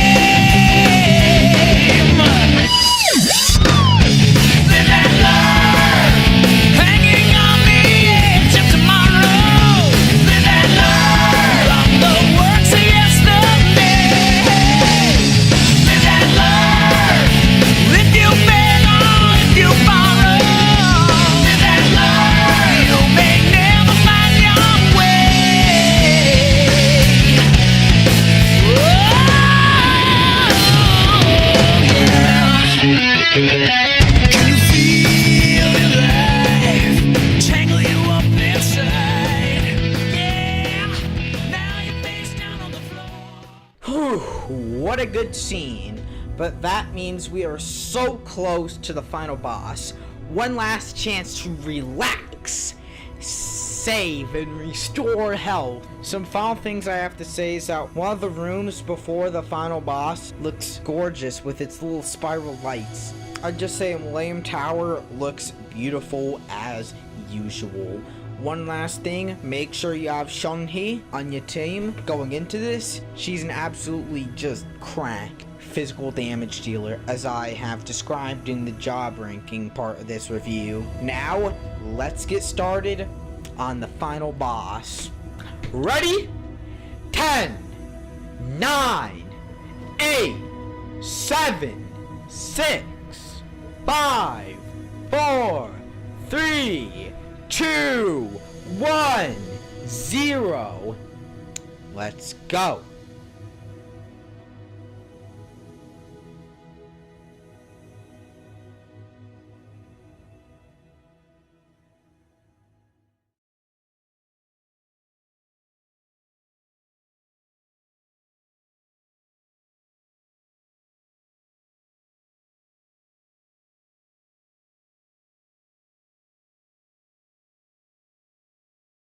Alright, so here begins the cutscene where I can finally go off about Masataka Ebina. Alright, one of the first reveals is the motive for his goal of taking down all Yakuza. Mostly torturing ex-Yakuza who pledged to leave. I'm gonna stop you right there. Now let me get this straight. His villain motivation is only explained right before the final boss? It's not even implied or can be intuited. So we don't even know why he's doing all this for most of the game. Oh, and I promise you this gets even more stupid. But wait, there's more. His motive for all this was his mom got killed by the Yakuza. This is mother. So let me get this straight. Your goal was to end the Yakuza because your mom got killed. Alright, makes sense. So you went after people who said that they were leaving the Yakuza and then partnered up with the actual group members. I'm gonna have a brain aneurysm. Doesn't this contradict his entire goal? If he wanted to follow through on his motive, then wouldn't he become, like, a cop? Listen, I can tolerate a villain with non-justifiable motives. I'm not saying his motive needs to be justifiable.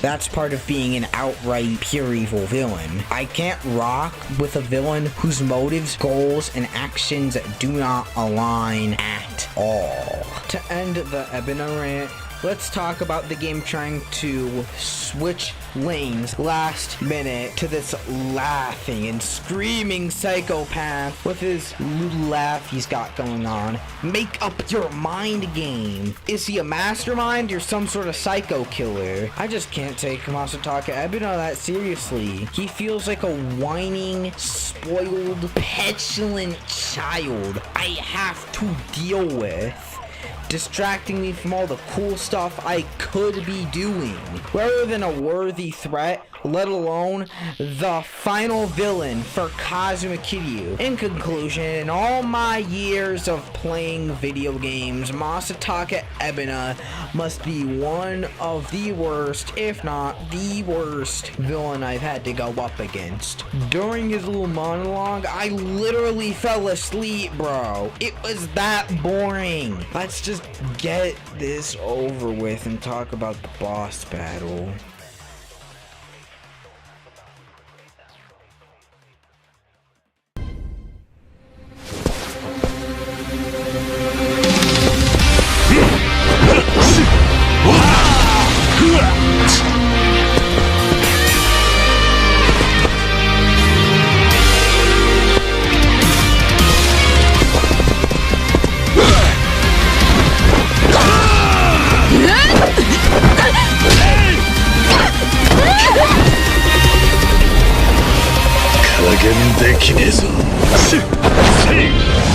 Masataka Ebina, the captain of the Seiryu clan.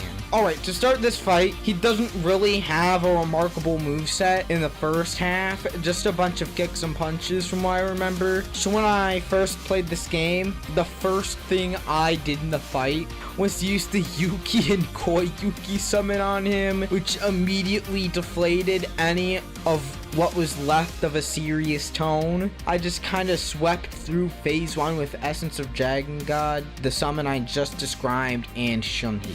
Jump to phase 2 and he wields a katana. If you're watching this and you haven't heard of the rest of the Yakuza games, this is the only final boss to use one in his final fight. Yes, you heard me right. The Yakuza series only has one final boss that uses a katana in their final fight.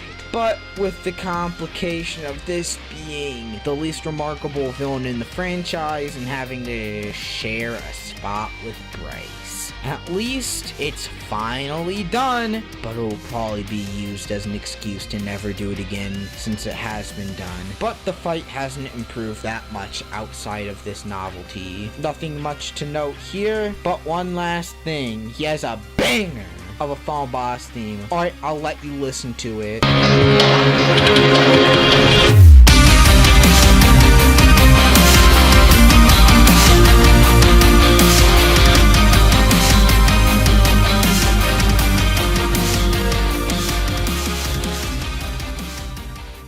So, we finally put an end to all this. The end of all this denial. And with one final hit, he goes down. Finally, we don't have to deal with this disgrace to the human race by putting him in his place, punching him in the face. So, he's been defeated, and he just begs to die here and now, because he'll just keep coming back if he isn't killed right now. Delivering this speech, that's a high-key jab at the franchise's tendency to say, "It ends here, bro," but never actually committing. It's been Kiryu's final game for 3 games in a row now. So, sorry to say it, but Ebina kind of cooked here. He's out of line, but he's right. In response, Kiryu gives a desperate sorry for all the struggle the Yakuza caused for both men. An absolute guttural speech from deep within Kazuma Kiryu's heart. It's been a long road, and these two both faced a brutal onslaught of Yakuza. They both let it out one last time before Kiryu drops down and passes out. We cut back to Ichiban, who helps out Eiji Mitamura. Even though he had betrayed the whole team, Ichiban gives him a second chance. He'll carry Eiji to the police station to face his time, then try again at life, just like Ichiban, starting the cycle anew, a rebirth. The ability to rise up the waterfall again, like a dragon, allowing him to gain what he wants, rising through the hard work, finding infinite wealth. The credits roll with a song encapsulating the game's themes playing as Kazuma Kiryu is saved and Ichiban Kasuga takes Eiji to the police station while taking a hefty beating. After the credits, we see the main characters chilling out at Revolve Bar, discussing their plans moving forwards in life. It was a long ride, and they want to face the future with help from the past, addressing the fact that Hawaii isn't a perfect place and taking steps to fix that. Ichiban tries to confess his love to Psycho one last time, but takes off his shirt and makes it really weird by having the shirt underneath that says I Love Psycho on one side and I Love Ichiban on the other. The final scene in the game shows Haruka coming to the hospital with Haruto. Kiryu isn't able to be seen. We see him being taken care of by a doctor, where he finally reclaims the name Kazuma Kiryu. Then we fade to black and leave behind the story of Like a Dragon, Infinite Wealth. Rest in peace, Kazuma Kiryu. You will be forever missed. You amazing, amazing man.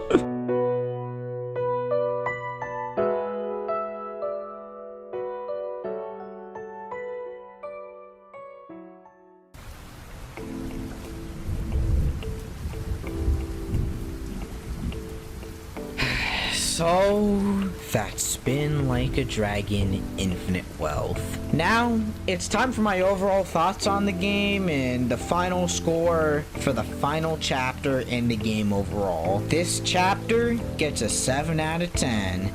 It's a balanced score. That means I really hate one aspect but love another. So it's fair for it to receive this score, pitting Bryce against Masataka Ebina and all. So, racking the total score of every chapter, then dividing them by the number of chapters gives us a score of 8 out of 10! That's a respectable score to give this story. This game has some atrociously low lows, but some really amazing high highs. With Infinite Wealth's worst moments, I kind of believe they have a common theme of disappointment. There is so much cool stuff that they could have done with Wang To. As I described earlier in the series, Ebina had a lot to live up to as Kiryu's final obstacle, but did not deliver on any of his ideas. But that's Infinite Wealth's worst part. Let's talk about the stuff I liked about the game. I love this game's OST. Some of the standouts are Bakataro, Summertime Groove, The End of Denial, Impersonation, Value and Here's in Life, Navish, Brutality, Rebuild, Kooky, Impregnable Triangle, and the best song in the game, Barracuda, really lives up to being the biggest Yakuza game of all time with a wide-reaching story and tons of side content. So, in those two ways, this game really triples down on what makes Yakuza great in a way. I really hope this game sheds any ties to the Kiryu saga in the next game, exploring its own plot with Ichiban Kasuga. A game dedicated to Kiryu's death could probably be some sort of spin-off, and Yakuza 9 can be its own original stories. I'd really come to retroactively hate this entry if Kiryu lives in the next game. And I just betray the whole Kiryu stuff. But if they don't bring him back, then this game is an amazing exploration of death from the POV of the dead person. It's true. It's art. I loved this game's combat. My favorite out of the entire series, actually, combat-wise. It improved so much from 7. When a dev team really knuckles down, they can make something truly special. Good gameplay is what these massive budgets should be going to. They shouldn't be always going to ray tracing and always getting better graphics. Games didn't really need to look more high fidelity than whatever was going on with the Yakuza 7. Through all the controversy and rough decisions, this is an amazing game that you should go check out. Even though I spoiled it for you so thoroughly, at least you get to experience like a second viewing of the story in some sort of Alfred Hitchcockian way. and you get to experience this game's wonderful gameplay. Even if you aren't an RPG guy, just do it! I'd recommend waiting for a sale, however, because even though I love this game like my own son, it shouldn't have to cost $70. But thank you for sticking by so far. I'm truly grateful for you. So, about the channel in general now. This is my first time fully going into media analysis content. I used to be a real big politics guy, but I mainly want to abandon that. Only coming back to political themes when the media analysis job calls for it, okay?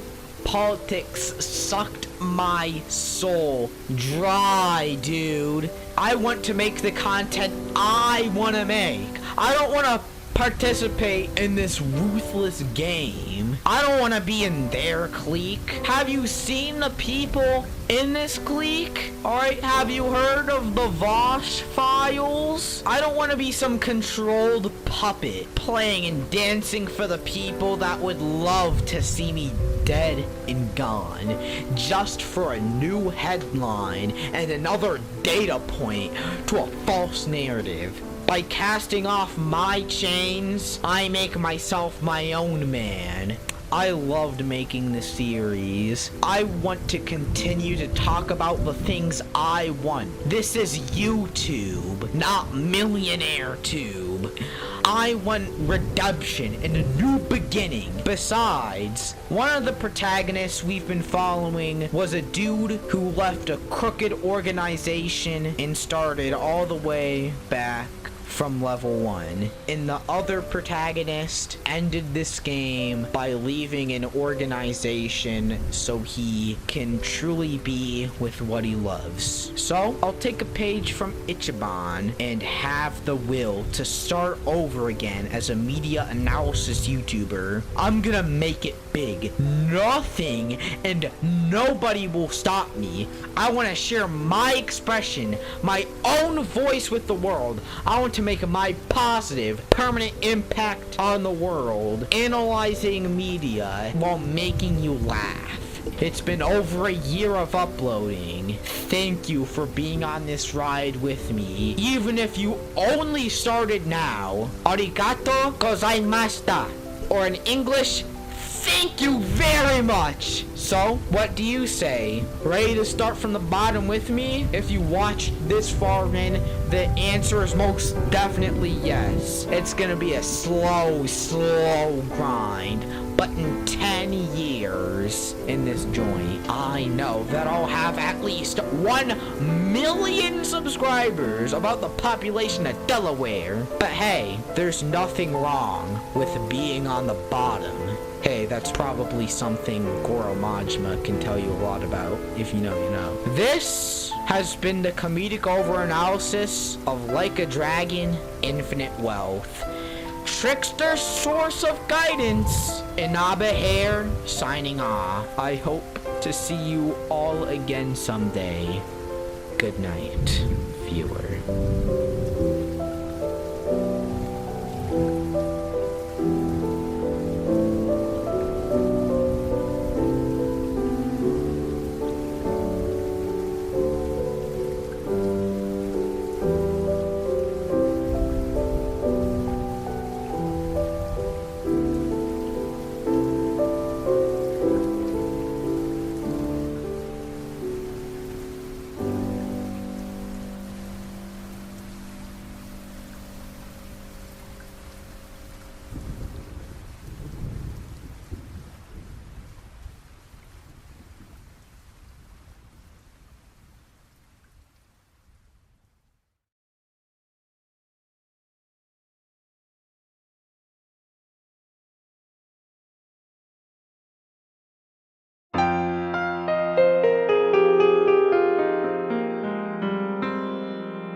重ねたても声も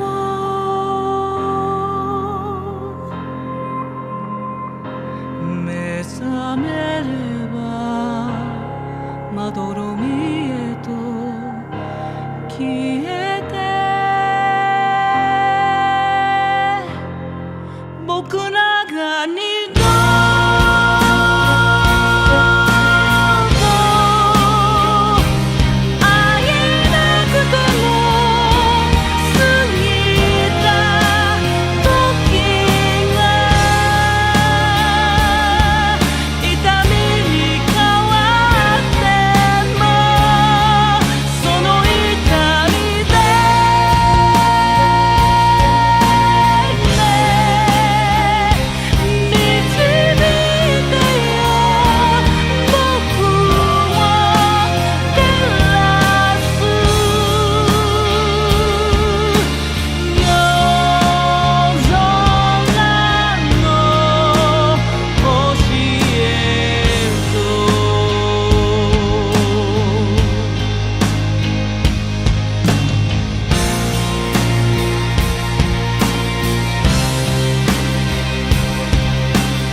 幸せでもいいと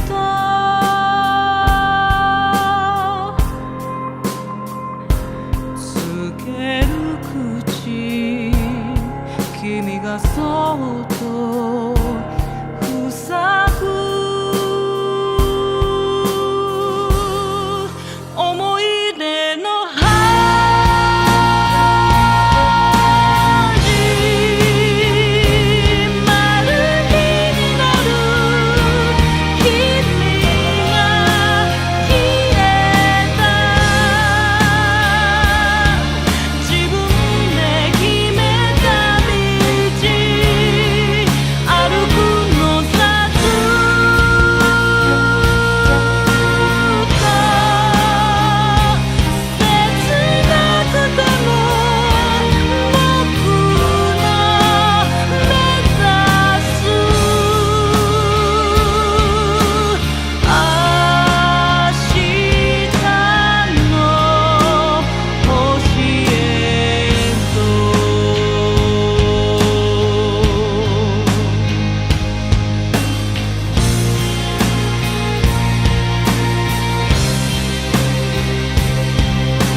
悲しい